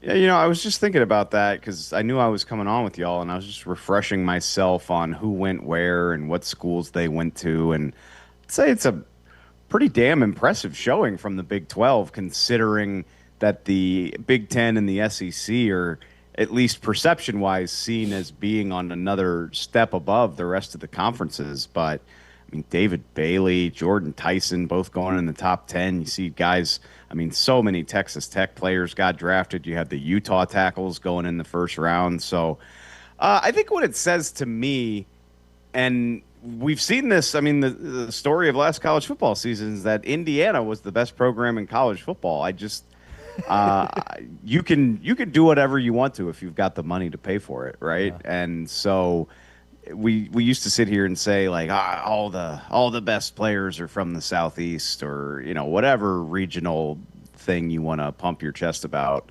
And these days, I just think college football is becoming more and more like a business. And so, the Big 12's got programs that want to compete and have the money to invest. Then they're going to have really good players, and that reflected in what the top of the draft looked like. Yeah, Texas Tech tied for 4th in the country with 9 guys getting drafted. In terms of the Big 12 guys that were taken in the first round, 3 in the top 10 with David Bailey 2nd, Jordan Tyson going 8th, Spencer Fano going 9th, and then 6 first-rounders and 11 through first and second round. Of the first-round guys, like in terms of fit, who do you like the most from the Big 12? Oh man, well I already said his name. There's a couple, and like we love all the Tech guys. Tech had such a phenomenal season, but what a showing from Arizona State, to be honest with you. I was joking. We've made a lot of jokes at Clemson's expense this year because they had so many draft picks and it just didn't really reflect on the field. Arizona State's another one where I look at it, and obviously Jordan Tyson was hurt for a lot of the year, so that's a big part of it. But I looked at it and I was like, damn, you would never guess that Arizona State kind of struggled or, didn't live up to the hype from that playoff appearance with the number of guys they had drafted. And I mentioned his name already, but if he can stay healthy, and I want him to so badly, I'm really excited about Jordan Tyson. I love where he landed. You go to a Saints offense that has a phenomenal offensive line. You've got another wide receiver in Chris Olave, who I think he can work really well with. Outside ball-winning guy. Jordan Tyson can move around the formation, do a lot of other stuff. I think the Saints loaded up in free agency. They signed a big-time guard and a big-time running back as well. I mean, it's all there for Tyler Shuck to prove that he can be the guy. And if he is, then Jordan Tyson's going to benefit from it. I loved that landing spot for him. Another guy that I heard you guys talking about on the football show, great work, by the way, there with Dane and Robert Mays. Thank you. Was Keith Abney. And, he's a guy we actually had on the show today. I think Dane had him as a second or third round grade. Not sure where you thought he would figure, but just kind of give us your thoughts there on another probably underdrafted Arizona State player. You call me a coward. I don't do the board. I watch as many guys as I humanly can, but I don't have a board. I don't want to pretend like I can rank prospects as well as Dane or as well as NFL teams. And by the way, you're way better at it than most people that do have boards, so you should. But I appreciate that. I appreciate that. I really like Keith Abney though, and I was surprised at how far he fell. Like, it's not a shock when a guy falls out of the top 100, but to see him fall all the way down to 157. I was a little bit surprised by that, but maybe teams were a little bit worried about his size or his versatility. I'm not sure, but I think it makes a ton of sense that he landed in Detroit. They've kind of favored corners like that over the years, and I think he fits the culture there really well. And if you're talking about bargains, and right, like we never know how good any of these guys are going to be in the NFL on draft weekend, but I think that's really good value for a guy that Dane saw as a top 100 pick, a guy that most people saw as at least one of the 10 best corners in this class. I liked that pick a lot for the Lions. Yeah, that's a great point, Dave. And it seems like post-draft, we have a tendency to look at all these guys and be like, man, he fell to this round and this guy fell to this spot. So for that to happen, a bunch of guys have to be drafted higher than their projection. Just who are the guys outside of Ty Simpson off the top of your head that got drafted way above where you thought they'd go? I mean, this is nerdy, but one of my lasting memories from this draft is going to be the run on tight ends that we saw on day 2. And Dane and I went into it knowing that there were a boatload of good tight ends, a boatload of guys were going to get drafted. And you see it all the time where teams just don't see this stuff the same way as us. They're like one team's stack will be completely different than the others, and obviously different from what those of us in the media think. But still, I mean, Nate Bokercher out of Texas A&M, one of the more surprising picks of day 2. I really like him as a player. I thought it would be another hour or two before I heard his name. For him to go 56th overall was pretty darn surprising. And honestly, the next tight end off the board after him, Marlon Klein out of Michigan, is a guy that, again, a lot of people like him, but I don't know if people liked him as much as they liked Max Clare out of Ohio State or Sam Roush out of Stanford or Oscar Delp out of Georgia. So the way that teams prioritize things, and it's not to say they're wrong, by the way, because teams will draft for scheme fit and what they're asking you to do. Maybe this guy's a better blocker, so he makes way more sense for us, all that type of stuff. Obviously, they're privy to medical and character information that we don't always get either. So I hesitate to kill teams for these sorts of picks until we get to see more stuff, but few of those tight end names really caught me off guard. And then, sorry to say, Ari, I was pumped for my guy Xavier Thomas because I love him and he went to LSU, but that kind of took my breath away. Like, for him to be the 89th pick, I mean, LSU's offense was a disaster last year. He didn't have a whole lot of opportunity to show his stuff. I think most people saw him as like a 5th round, maybe 6th round guy. And he was pick 89. So I'm rooting like hell for him. And I really do like him as a player, but that one caught me off guard. Yeah, and look, the one thing I'll say about that, not like the Bears needed more receivers, especially for a team that needs a lot of help on defense, didn't exactly address that. But I think they view him specifically as a kick returner, punt returner with some upside as a receiver, which is why I think maybe their evaluation was different from most others, because I'm assuming most of the evaluations came out of him as a wide receiver. I think the Bears saw him more as a special teams contributor with maybe more upside down the road, because they just didn't get anything out of their kick return, punt return unit last year. So I think that's the one side that I saw on the Thomas piece. But I do wonder just overall, like, was this the largest discrepancy you can remember, Hellman, like between the consensus board and maybe where teams had players? Because it felt like going into this draft, it would be really difficult to figure out where all these teams had these players slotted. Did it actually transpire that way? I'd have to go back and look to know if it was some sort of notable discrepancy. But I mean, it felt lived like up to it. It lived up to what I thought it might be. And night one was not that surprising. But the thing about that's the funny thing. Like when the first round of the draft's over, people are always like, "Oh, he wasn't as weird as I thought it would be." And I was like, "I would hope not." We talked about it for 6 months. Like we beat the top of the draft into the ground to a degree where we spend even the last 2 weeks before the draft saying like, "Okay, who are some surprise guys? Who are some fringe guys? Like what aren't we talking about?" So even the unlikely stuff we examine from every angle. I mean, I'm just looking over the first round right now. The one guy that got drafted on Thursday night that I really wasn't expecting was Caleb Banks out of Florida, and that's mainly just because of injury. Like, he absolutely has the talent to be a top 20 pick. He's just been hurt. And so, like, everything else, and even, like, obviously Ty Simpson was a surprise, but we talked about it plenty. So the top of the draft wasn't all that surprising to me. But again, you get into Friday where the grades start to be a little more similar. They start to touch a little bit more. You see some guys fall to a range that we really weren't expecting. We saw the league, quote unquote, overdraft a few guys. It was Friday and Saturday were a lot of fun because the grades were just all over the place, obviously. Yeah. Talking with Dave Hellman, co-host of the Athletic Football Show. LSU grad, works for The Athletic. Want to get your thoughts on what you guys were saying about Jacob Rodriguez, just his fit in Miami.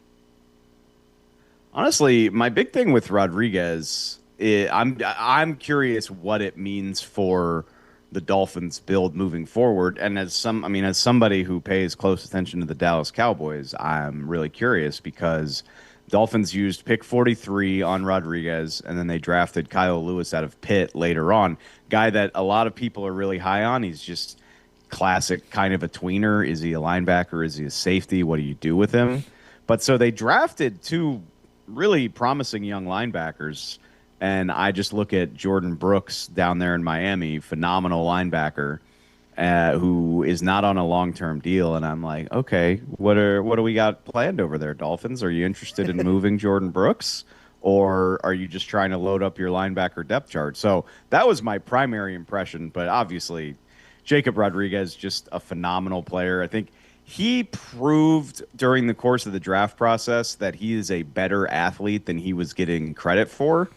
His combine times and all the fun underwear Olympic stuff. Like, he's a better athlete than he was given credit for. But talking to people around the league, I didn't buy that he was going to sneak into the first round. I think, the production is off the charts, but when you're talking about first round picks, people are looking for that blend of production and traits. And I don't know that I thought the traits were going to be good enough to get him up there, but 43 is right around where it makes sense. I believe he was the second linebacker off the board, so behind Sonny Styles.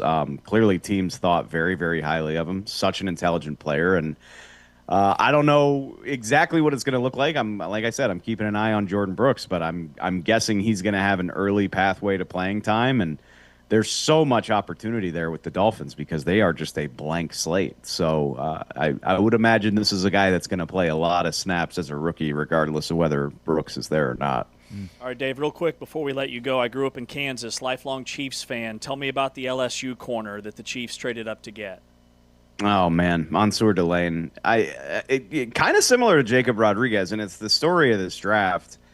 Mansour Delane, he's just not going to be seen as like this sexy prospect because he doesn't have like the out of your mind traits of a number 6 overall cornerback. Like, he's not the biggest guy. I know he ran a 4.38 at his pro day, but I'm not buying that. Like, he doesn't have elite speed, but it's a classic case of just turn on the tape, man. I mean, you watch any LSU game, he's going against everybody's best guy.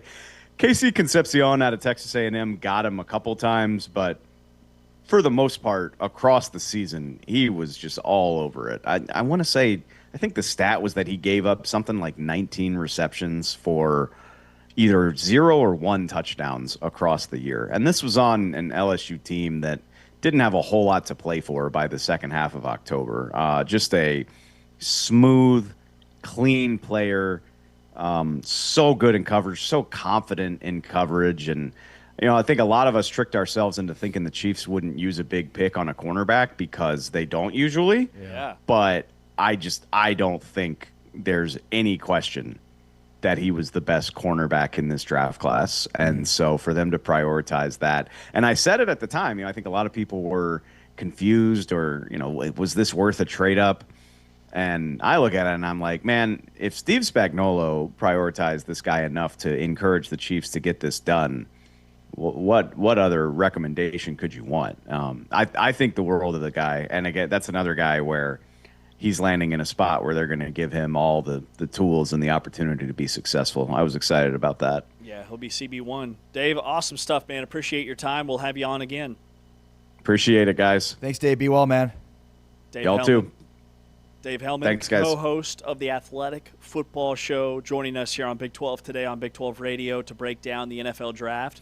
Coming up next, we break down the Houston Cougars. It's part of our full court review series. We are going through each and every of the 16 Big 12 member institutions, reviewing their basketball season from this past year, taking a look ahead, and we'll be joined by Jeremy Branham, the Houston play-by-play announcer for basketball, here in about 20 minutes. Houston, the team we highlight today. He's Ari, I'm James. This is Big 12 Radio, powered by Modelo. Extra people coming.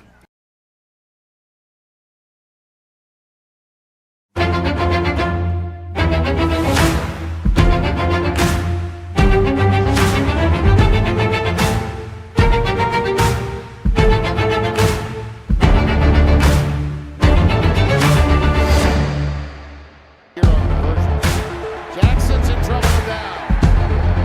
David Bailey, he is a sack machine.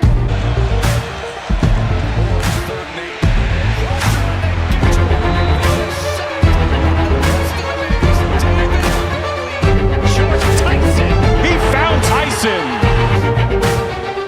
Levitt throws a laser. It's caught. It's Tyson. It's touchdown. Play fake, going from the goal. Tyson the target. Contested catch for 2. The best in college football. Gets the night started in Tempe.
Big 12 today here on Big 12 Radio. We are brought to you by Modelo alongside Ari Timken. He's on social at Ari Sports. That's ARI Sports. I'm James Westling on social at James Westling. T-Chains and Anthony Smith, our crew.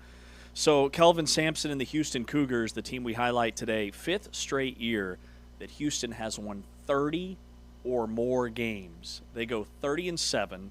They've been to the Sweet 16 5 straight years. That appears to be their floor.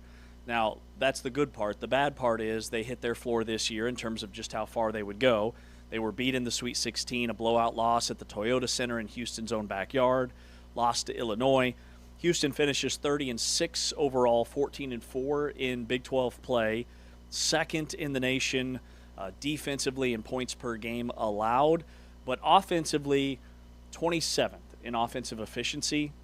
Ultimately, I felt like in the Sweet 16, that was kind of the story there. They just couldn't keep up with an Illinois team that matched them with size and physicality on the offensive glass. Star-level production with elite 5 stars. Let me ask you this.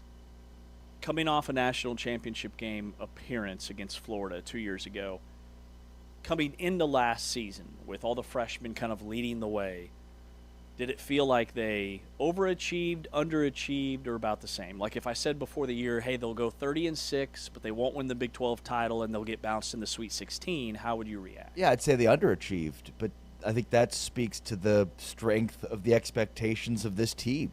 You know, I mean, look, they returned a ton of players from a team that finished as close as you could possibly finish to winning a national championship with young talent on top of that. So, yeah, I would say they fell short of expectations.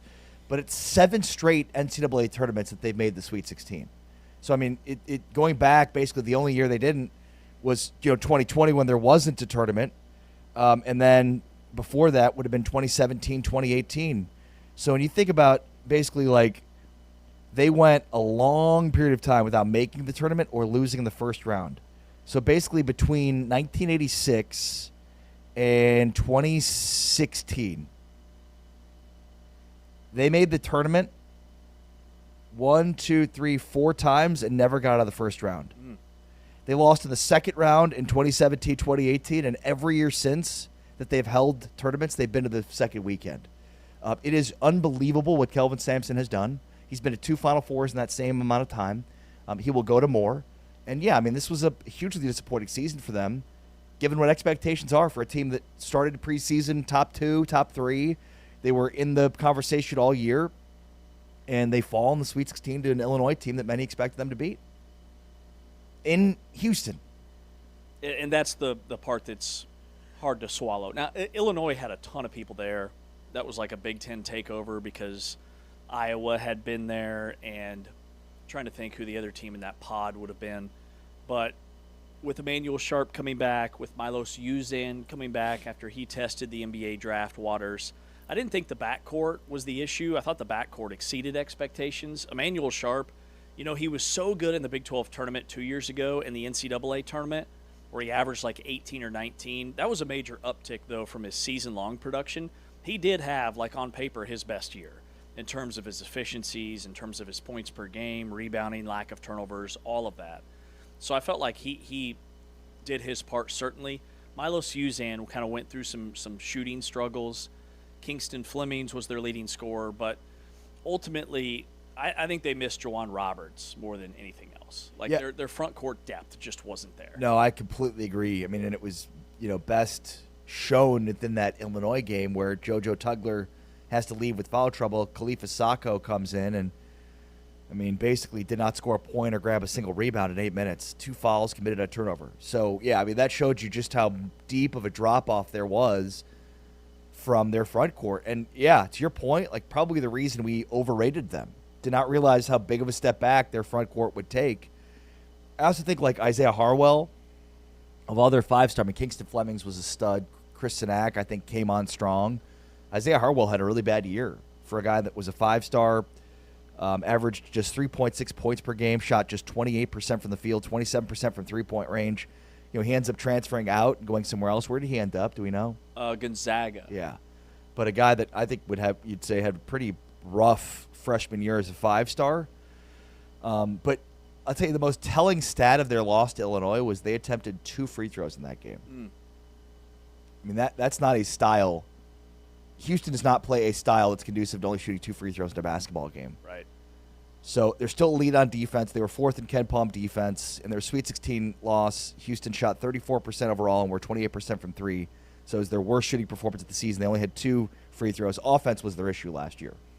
You know, you feel like you had a pretty good offense the year before with Uzan and Emmanuel Sharp and many of these guys that are back, and yet you bring in some stud freshmen and you figure your offense will be better, and it didn't. It just did not work out. It was just not the right mix of players and styles.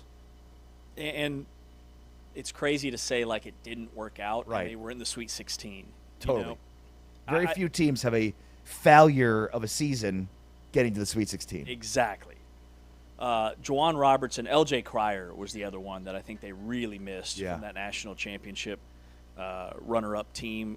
2 seniors, 2 guys that had been in the program. Juwan Roberts left as the winningest player in college basketball history. He was 2-time All-Big 12. Sure, his like 10 points and 6.5 rebounds per game, you think, oh, they can replace that. But he was so impactful in so many ways. Now, the good news for Houston is, even with the roster turnover that they're going to have for this upcoming season, as we look ahead, they've brought in an elite portal class. This is like new waters for Kelvin Sampson because they don't take a ton of transfers. Well, they had to because he had so many one-and-done freshmen. He had a ton of graduating seniors. They had no other choice, right, but then to play the portal. And they've played it at a clip that I didn't see coming. He mentioned that they had a little uptick in NIL, but they have landed some studs. So what's the number one headline when you look ahead? Yeah, no, I mean, it's like Dedan Thomas, Del Recco, Gillespie, Corey Hadnot, and Braden East from Lamar. But, yeah, I mean, Gillespie is a former first-team All-MAC selection last year at 18 points and 11 rebounds. Dedan Thomas from LSU is a Houston kid who went to LSU averaging 15 points, 3 rebounds, and 6.4 assists on 46% shooting. So he's probably going to be their starting point guard next year. And then incoming recruits, a 5-star center, Arifan Dian, the number 1 center in the 2026 class, and then a 4-star guard from Dream City Christian, Ikenna Alozi. So a good mix this year of incoming transfers of 5-star recruits, and then mixed with the JoJo Tugglers, Chase McCarty, Mercy Miller group that will be back from last year. So just, I think, a good grouping of experienced players back, major question marks that come in from the transfer portal, and then 5-star recruits. Yeah, I love the way their rosters come together. High-level scorers stand out to me. They've never brought in this much scoring. Now, Kelvin Sampson can make you into a defender, but the offensive piece is something that Houston has had to develop, where they haven't just had these natural scorers outside of L.J. Cryer, who was a big-time bucket getter at Baylor. Dedan Thomas, Del Recco Gillespie, the kid that they just brought in, who you mentioned, Hadnot from Purdue Fort Wayne, averaged 20.5 points per game on 52% shooting, and he is a guard.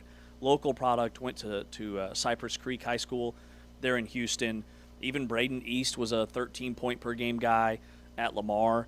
Like, they have brought in Houston kids. He's a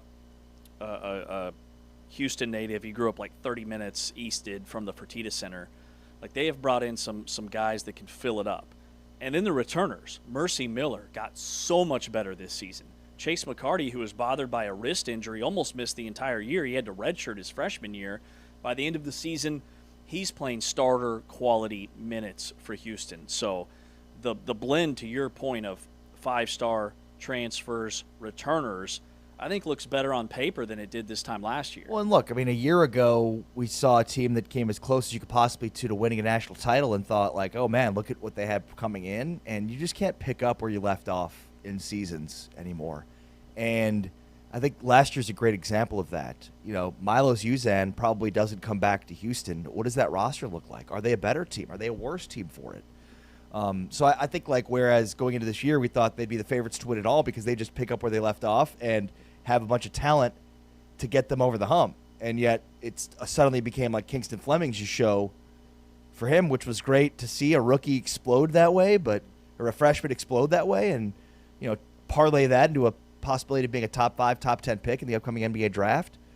but it just didn't work out for Houston. I can't wait to talk to Jeremy to kind of get his sense of like why things didn't go right this year and then how they're set up for next year. It feels like next year is a much better setup because expectations will be diminished pretty substantially. And by that I mean like by their own standard. Like the expectation is they're going to make a tournament and compete for a national championship. That's the expectation. But like to what degree? Last year it was they're definitely going to be competing for a national championship, and they fell short of those expectations. Yeah, this season they're probably a preseason top 15 team, top 20. I'll be a little bit surprised if they start the season ranked in the top 10. But the other thing that stands out is they have a ton of height this year, which they did not have last year. Chris Sinak was kind of it. Khalifa Sacco came off the bench. He's 6'9". JoJo Tugler will be back.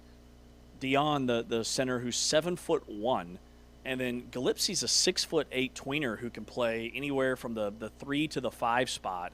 Just an elite rebounder. The Braden East transfer from Lamar is 6'9". Like they have more front court depth and height this year than they did last year.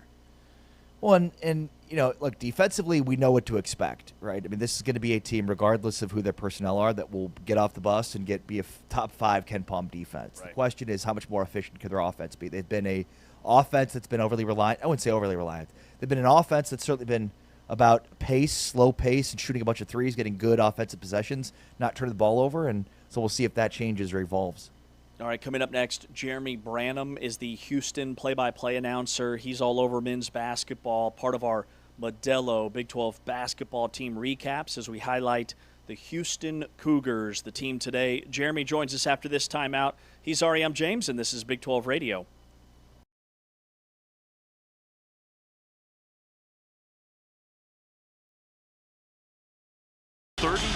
Consecutive wins against unranked opponents. TCU's not ranked, but they have a history in the last few years of winning big games.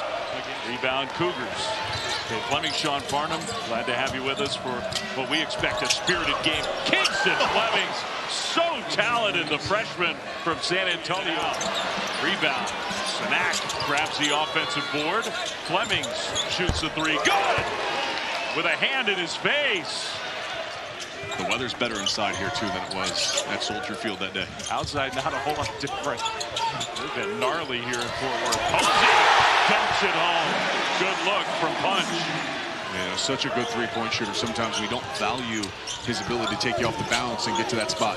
Edmonds pass deflected. So everything's coming from beyond the three-point line. That was not the formula. Harding attacks. Good little hesitation and scores. I think Drew McIntyre retains his championship in Saudi Arabia. Toulson, he has been like a WWE champ in this second half on the attack. And then keeps Sinak off the offensive glass. Well, they left Uzan wide open because they were so concerned about the freshman. Good to see him on the floor. That means you have 2 defensive players, though, that have 4 fouls. Can you attack those guys? Posey fell down. Sharp scored with a foul. That last sequence, not to go full Musburger on you and interrupt your rant, that was an important 15 seconds for some people watching the end of this game. Couple free throws made, layup missed. Final margin is 9, 79-70.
Back inside Big 12 today, here on Big 12 Radio, part of our Modelo full court review, Big 12 basketball team recaps.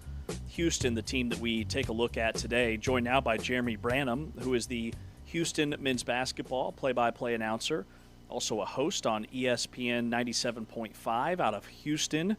Jeremy, how many years have you been doing the Houston basketball radio play-by-play? I think this past year was my 10th.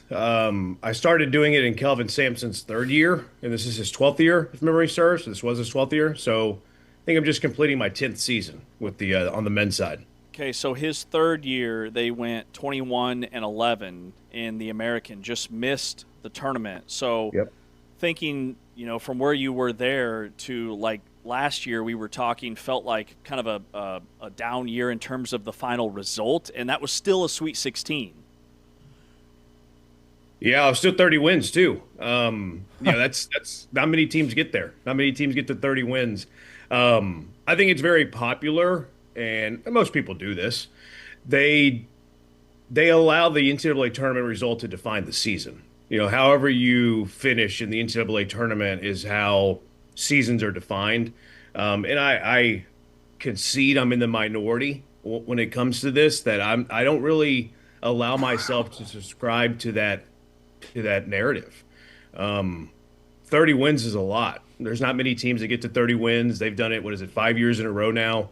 The job that he's done is unbelievable. When he took over, the franchise the organization was in a terrible spot. Nobody was going to games. Hoffein's Pavilion was, crickets or rats, running across the floor at night.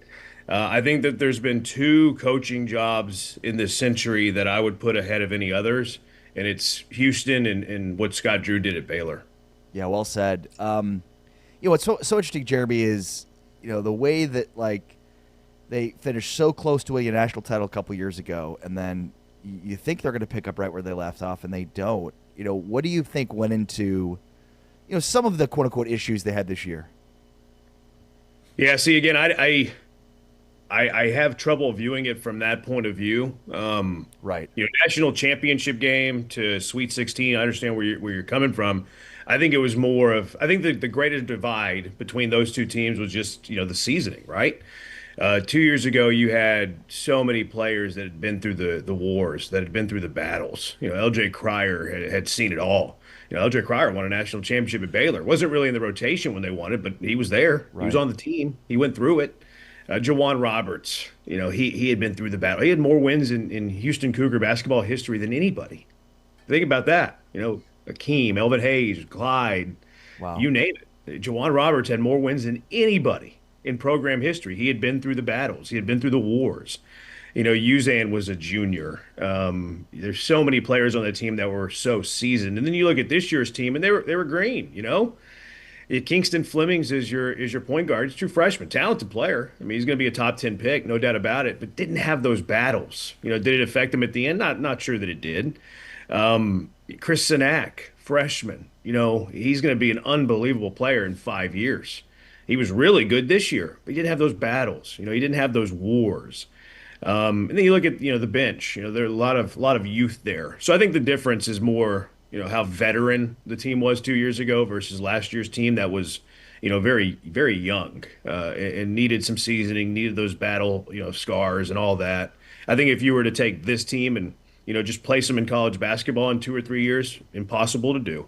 I think you're looking at a national champion. Yeah, no, totally agree. That's well said.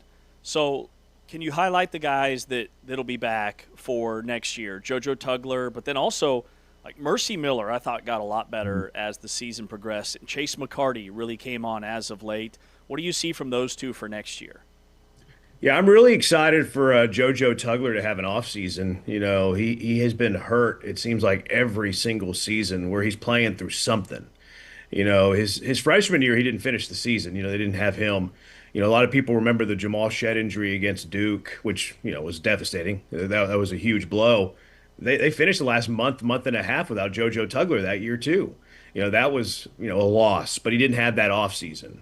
Last year, right after the national championship game, he had surgery on his foot, didn't have the offseason. So I'm really excited for him to have the offseason and to see what he looks like next year. I think he's going to take a step up on the offensive side. I think we saw it the last, month or so of the season where he became more of a factor on the offensive side of things. Houston was playing through him a bit in the high post, allowing him to blow by defenders who he had the advantage of, the handle advantage, the speed advantage. He would blow by some defenders. Good passer, really underrated passer. So I'm excited to see what he looks like with an offseason and really, developing his game, getting improvement there. I agree with you, Mercy Miller. I mean, Mercy Miller's a bucket. He can go score. He can score, at all three levels. He can shoot and get to the basket. He's got a good mid-range game. He's strong. I think he's got sneaky hops, sneaky athleticism. There was a can't remember who Houston was playing, but he had a drive to the basket and just rose up and threw down a huge dunk. I was like, oh, I didn't really know that Mercy had that in him, and he does. Chase McCarty's another really good example of that too. McCarty really got into the rotation the last half of conference play. He had a really weird wrist injury on his shooting hand too. He hurt it against TCU where he kind of got hit on the closeout and kind of jammed his thumb in a weird way, thumb wrist, and was playing with heavy tape and whatever on his wrist and hand, and it kind of cost him a week and a half, 2 weeks where he wasn't really in the rotation, and then. They started going to him again. He could rebound the ball well. He's a great shooter, elite shooter. He's better than his shooting percentages say. Got off to a bit of a slow start this year from behind the three-point line. So he can really shoot it. I think Houston wants to play him more at the guard next year. And with he and Mercy, they can really rebound extremely well too. Houston's known for having great rebounding guards. This last season, maybe it wasn't that. But Miller's a really good rebounding guard. Chase McCarty, who played small ball 4 last year, move him to the wing. He's going to be a really good rebounding guard. So I think Houston's going to take a step up and being able to rebound from the perimeter. Yeah, and I wonder too, like from an offensive perspective, will their philosophy on offense change heading into next year with new personnel? Do you think? Yeah, I mean, Sampson's always going to play to his personnel. He's always going to tweak things based on what he has. You look at 2 years ago, they played through their post a lot. They dump it into Juwan Roberts. Hey, Juwan, go get us a basket, and do that a lot early in games. Then get the guards involved, and if they've had some struggles or weren't having a good shooting night, all right, let's go back into Juwan. But it was play the matchups. You play the strength that you have, and then whoever your opponent is, you feel like you have an advantage in the post, you attack the post. You feel like you have an advantage with your guards or pick and roll up top, you play that. The makeup of next year's team is going to be interesting. You have Thomas coming in, really pass first point guard, but can score. But he's a point guard's point guard, right? He moves the ball, gets everybody involved. So how do you use him? How does Sampson use him? Pick and roll stuff. Does he isolate him? We'll see. Does he match up hunt with him? We'll see. Mercy Miller, I think, can score in isolation. McCarty probably not going to beat you off the dribble. At least we haven't seen that yet. Maybe he takes that next step. But you're going to see him come off screens a little bit more. JoJo's development is going to depend a lot on if they can dump it into the post. But a couple of transfer 4s that they think can score. They have the Diane, who was the number 1 center. In all of high school basketball coming in, how much is he a factor in his freshman year? How much can he put the ball in the basket in his freshman year? I think it's all going to, factor into what the offense looks like. But Sampson's always going to tinker based on his personnel and the matchup that they're seeing that night. Jeremy Branham, the play-by-play announcer for the Houston Cougars, with us here on Big 12 Radio. All right, tell us about the incoming transfers. And, I mean, really it's the first time that Houston has had to kind of go this route.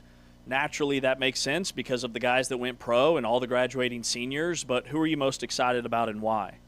Probably the point guard. I'd start with Thomas. It's been rumored that Houston has been on him in the past, never quite ended up here. How much of that is true, I don't know. I stay out of that. I don't get focused on the near misses or the rumors that are out there. I usually just put my faith in Sampson. They're going to have a really good team. But Thomas has had really good numbers. UNLV, where he started his career. Very much a pass-first point guard. At LSU, got hurt a bit, but he can score. He can score. I don't want to just give out the impression that he's only a pass-first guy and can't put the ball in the basket. He can. I'm excited to see what he looks like under Sampson. The Kent State, Delreco Gillespie. I think I'm pronouncing it right. Haven't met him yet. Haven't heard his name yet, at least from our guys. But he played. I'm blanking on Kent State's head coach's name, but their head coach was an assistant under Sampson. So there's a little bit of a connection there at Kent State. And he's a guy that was second in the country last year in double-doubles. So he's incredibly productive, right? He can get you double figures every night. He's going to get you double-figure rebounds every night. Good athlete. I think he's going to be a guy that really helps out Houston quite a bit. And then I'm blanking on the kid from Lamar that came over. I think it's Braden East. Yes. Yeah, Braden East. Braden East, who played under Alvin Brooks at Lamar. Alvin Brooks was an assistant with Sampson at Houston, so connection there as well. Another guy, I think he's pretty similar. He's going to probably play the 4. He's going to have a little bit more eligibility than Gillespie is from Kent State, but he's another guy he can get you 10, he can rebound. So there's going to be depth there, which is great because we've seen Houston the last couple of years. They can get into a little bit of foul trouble, and especially with their big guys. And, a lot of times you look over the bench, whether it's injury, whatever the case may be, and you don't have a lot of depth at the 4 spot or the 5 spot. So I think Houston's focusing on that. And then the guard, Corey Hadnot from Purdue Fort Wayne, who he can score. He can score the basketball, and how he's deployed, that'll be interesting. I don't think they're making their starting lineup in late April, right? I think there's going to be a battle there for who gets starting minutes, and who starts kind of overrated, but who gets minutes there. But Hadnot's a scorer. He can get to the rim. He can finish. He's a bucket. He's a shooter. He's from the Houston area too, so he's coming back home. So how they deploy him will be interesting, but there's offense there. And I think if you look at the recruiting, the transfer portal as a whole, I think that's the one thing that would jump out the most is that you have offense there, sparks everywhere. Thomas can score. Hadnot can score. Gillespie, East, they can score. So I think that's the thing that jumps out the most. All right, so look, I'm with you too in terms of judging a season based upon what happens within the NCAA tournament. But you just look at where Houston is: 7 straight tournaments to get to the Sweet 16 to that second weekend. When you consider where they were, kind of post Phi Slamma Jamma until the modern era, getting to the tournament was a unbelievable success. Now getting to the second weekend is a standard. It's pretty remarkable just how far this program has come. Yeah, the number off the top of my head, I want to say 7. Is that the number? 7 straight Sweet 16s? 7 straight. Yeah, it's the longest in the country. It's they had 4 total appearances between '86 and 2016. Yeah, and I think they were all first round exits, if memory serves. Yep, all first round exits. Yep. Yeah, they hadn't won a tournament game since Phi Slamma Jamma before Sampson got there.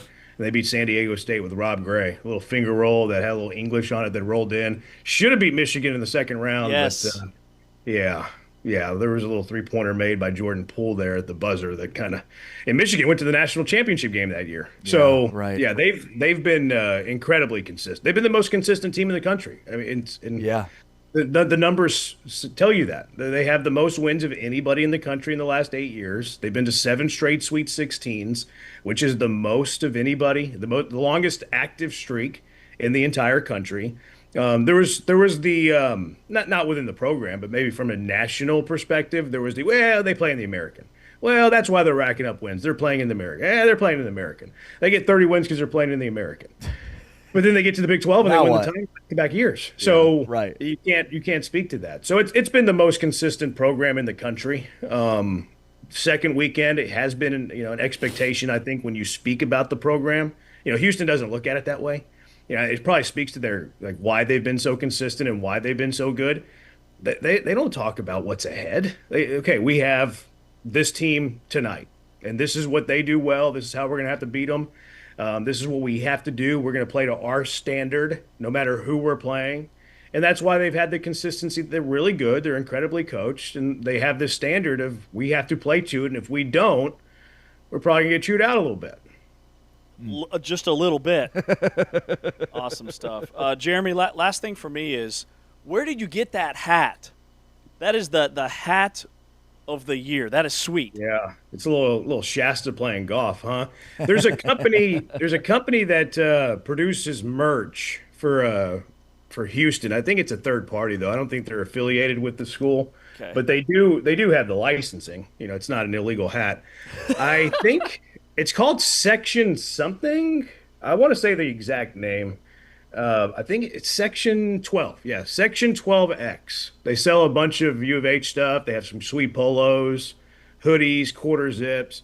And this is I didn't get this hat for free either. So this is the quality of the hat. I'm not just wearing this for the plug. And I didn't tell you guys to mention that. So yeah, section12x.com. They have some sweet stuff. This is my favorite thing that they have, but they have another Shasta hat that's real cool. They got the kind of the polos that have all the logos on it that are very popular. So they do some really good work. Their merch is awesome. Yeah, the hat game is fire. That's awesome. Jeremy Branham, man, great to hear from you, and I'm sure we'll catch up between now and the season. Man, I really like this roster. I really like what Samson's putting together. Yeah, I'm ready to tip off tomorrow. So I'm fired up. I'm ready to go. And anytime, guys, always a pleasure to be on with you. All right, man. Talk to you soon. Jeremy Branham, the play-by-play announcer for Houston men's basketball, has been doing it for 10 years. So Houston was a very different program when he started calling games. And to think like the floor is now the Sweet 16 is insane. 6 straight 30-win seasons for the Cougars. Yeah, I mean, just unbelievable stuff. And I mean, even going back to our conversation around Houston and how negative it was, right? I mean, negative given their standard. I mean, the standard of Houston right now is excellence beyond many other programs. I mean, we talked about Houston in a way that almost seemed like we are giving them less credit for a more successful season than Kansas, who also has a ridiculously high standard. Yeah. So, I mean, it's a standard that Kelvin Sampson has set. You know, I think they do a great job of blending old with new. I mean, Kelvin Sampson's son, you know, as the associate head coach in terms of trying to bring and infuse new ideas, analytically sound ideas into what they're doing makes them just such a good program that, you know, has the longevity to be successful well beyond, you know, the success they've already had. And they'll have 2 first-round NBA draft picks, maybe 2 NBA lottery picks taken this June. All right, we wrap up the program. Coming up next, that was our full court review, Modelo's Big 12 basketball team recap on the Houston Cougars for a Modelo Monday edition of the program. This is Big 12 Radio.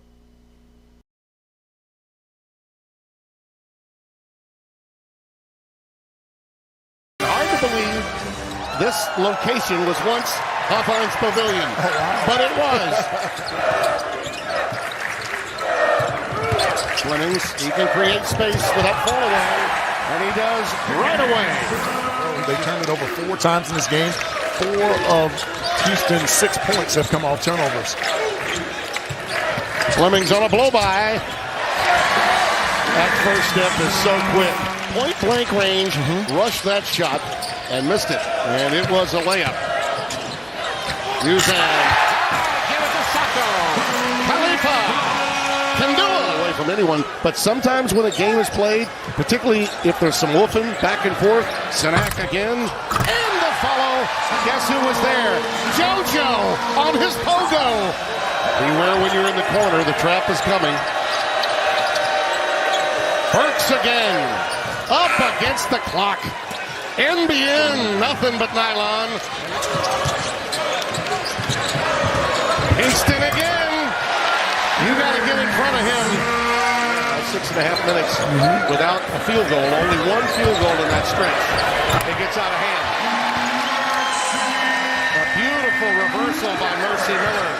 You take enough of the artillery away from any team, you're going to win big, and that's what Houston's done yet again tonight.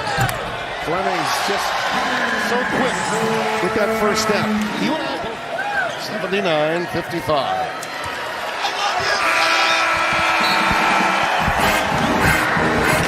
That's our final, 79-55.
Big 12 today, one final time. It is the final whistle here on Big 12 Radio. We had Arizona State corner Keith Abney II, who got drafted in the 5th round by the Detroit Lions, expected to be their slot corner this season. You can hear a replay of that interview at 2:45 this afternoon Eastern Time, 1:45 Central Time here on Big 12 Radio. And then our newcomer series, we highlighted Big 12 quarterbacks. We'll tell you about all the studs at the quarterback position that are newcomers and could be candidates for Newcomer of the Year. That'll be at 2 o'clock Eastern, 1 o'clock Central Time. And tomorrow on the program, we will highlight the top players at each position, part of a new series. We're going to start with defensive tackles tomorrow. Big 12 top 5 players at each position. We'll go through defensive ends on Wednesday, and then linebackers on Thursday, and defensive backs on Friday.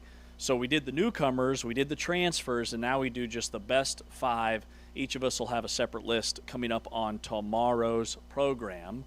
Do you think it's supposed to be 95 degrees today in Dallas? It's already 92 here in the studio, but 95 is the high today. Have we entered shorts season? Is that a question? Yeah, have we? Can you wear shorts tomorrow so that I can wear shorts? Got it. Okay, I was wondering if you were like, James, I don't know if you dress yourself every day, but yeah, you're allowed to wear whatever you want based on the weather. So if it's shorts weather in your opinion, it's fine to go to the grocery store in shorts. But can you wear shorts tomorrow on this show so that I can wear shorts? Yeah, absolutely. You won't do it. No. You won't do it, and I'll show up in shorts and look like a doofus. Do you wear shorts? With your chicken legs? Excuse me? I just didn't know if you... mean these pythons? You skip leg day every week. I've never skipped leg. Actually, that's not true. I've skipped a lot of leg days. You're Mr. Non-leg day. How many times are you going to the gym per week? 4. 4? Yeah. Man, you're crushing it. Crushing it. Big time. 2 uppers, 2 lower. Come on, dude. It shows. Thank you. It shows. I mean, stop, but keep going. It shows. All right. Have you had?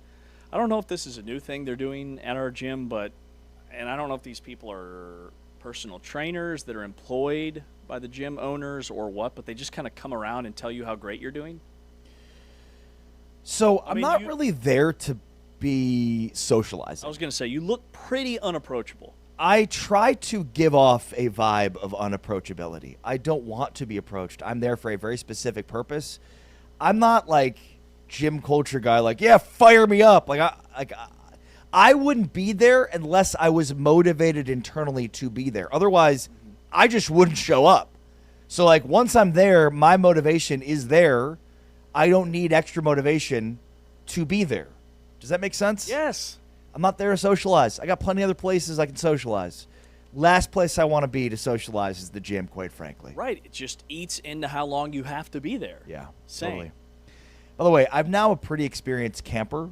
You know, if you listen to the show very much, you know that during the spring and fall seasons, I usually do 2 campouts those periods, so 4 a year. Rugged outdoorsman. Rugged outdoorsman. And so with my 4th grader, basically at the school my kids go to, there are a lot of dad-organized campouts. And so I'm very seasoned in this regard. And so I figured I'd kind of come up with like a list, like a dad's camping rules list. Oh, yeah, this is amazing. I remember I last time we did something like this. We had some banger pranks to pull on the other dads. There was dad drama. Yeah. You'd be a top 10 pick in camping. So that was my first thought here was if we're identifying top 10 picks of what I would be, camping is certainly one of them. Now, the real MVP of the 4th grade campouts is my buddy Jerome, who organizes everything down to like how much meat we need. And this is extremely impressive. Okay, let me tell you how impressive this is. So a buddy of mine who has a son that's in 4th grade and 1st grade, so we are on the same campouts together, a good friend of mine.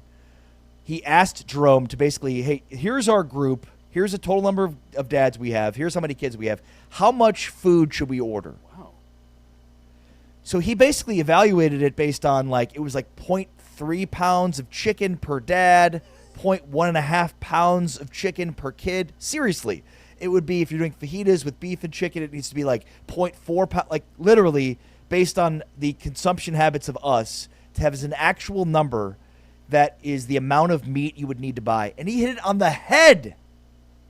We had the exact right amount of everything we needed to feed these kids. It was remarkable.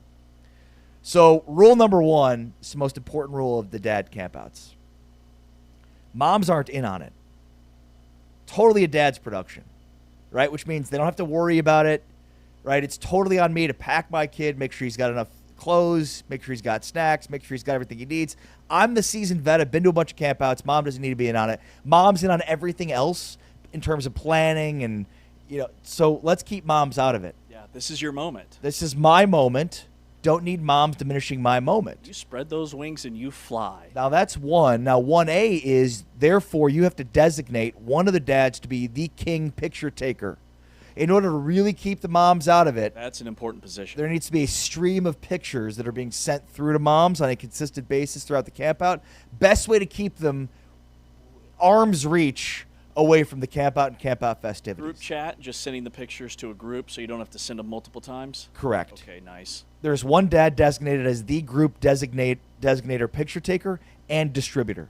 So it's twofold. You got to take the pictures and distribute them accordingly. Yeah, that's a very important job. Very important job. job. That's a full-time position. So that's 1 and 1A. Rule 2, fire is hot. Going to need to let the kids know that. Fire is hot. It will burn you. It doesn't matter who you are or where you came from. It will burn you. And you are an elite guardian of the fire. That's my job. It's my role. Okay.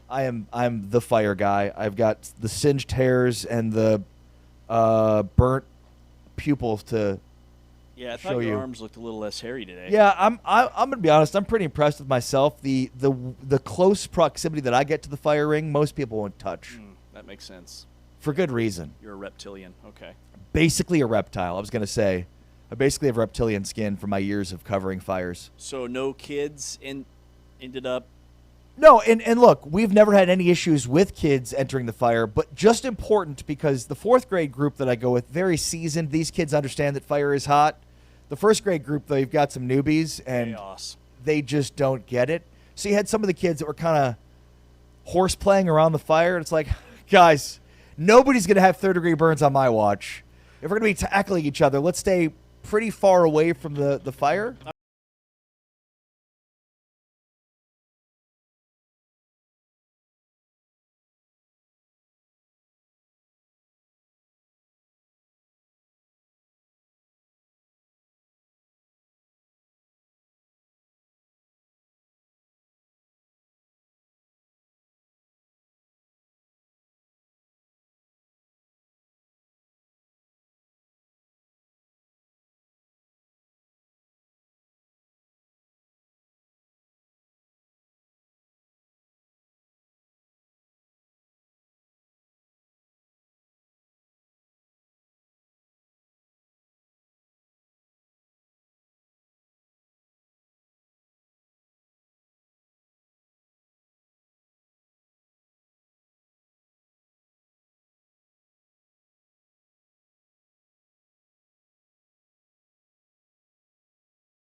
Yeah, still not enough. So I went with some traditional grass seed. It's going to rain all week. Outside of the 95-degree day that we're going to have today, it's storm season. Big-time storms hitting the area. Yeah, I feel like with sod and mulch, it's always more than you think you need. Always. And even when you're like, this has got to be enough. In fact, I'm sure I'll have more. Still get more. In fact, I'm going to be going again later on this week. The project's not complete. Didn't say anything about it being complete. Told you. You were right. All right, tomorrow we highlight the top 5 players at each position for the Big 12. We start with defensive tackles, talking football. Special thanks to Keith Abney. Man, that was awesome. The corner from Arizona State. You can rehear that interview at 2:45 Eastern this afternoon, 1:45 Central Time, drafted in the 5th round by the Detroit Lions. For Ari Timken, for Taman Turner, for Anthony Smith, I'm James Westlane. We'll be back tomorrow, 8A to 11A Eastern, 7 to 10 Central, right here on Big 12 Today on Big 12 Radio. But for now, we are out. Peace.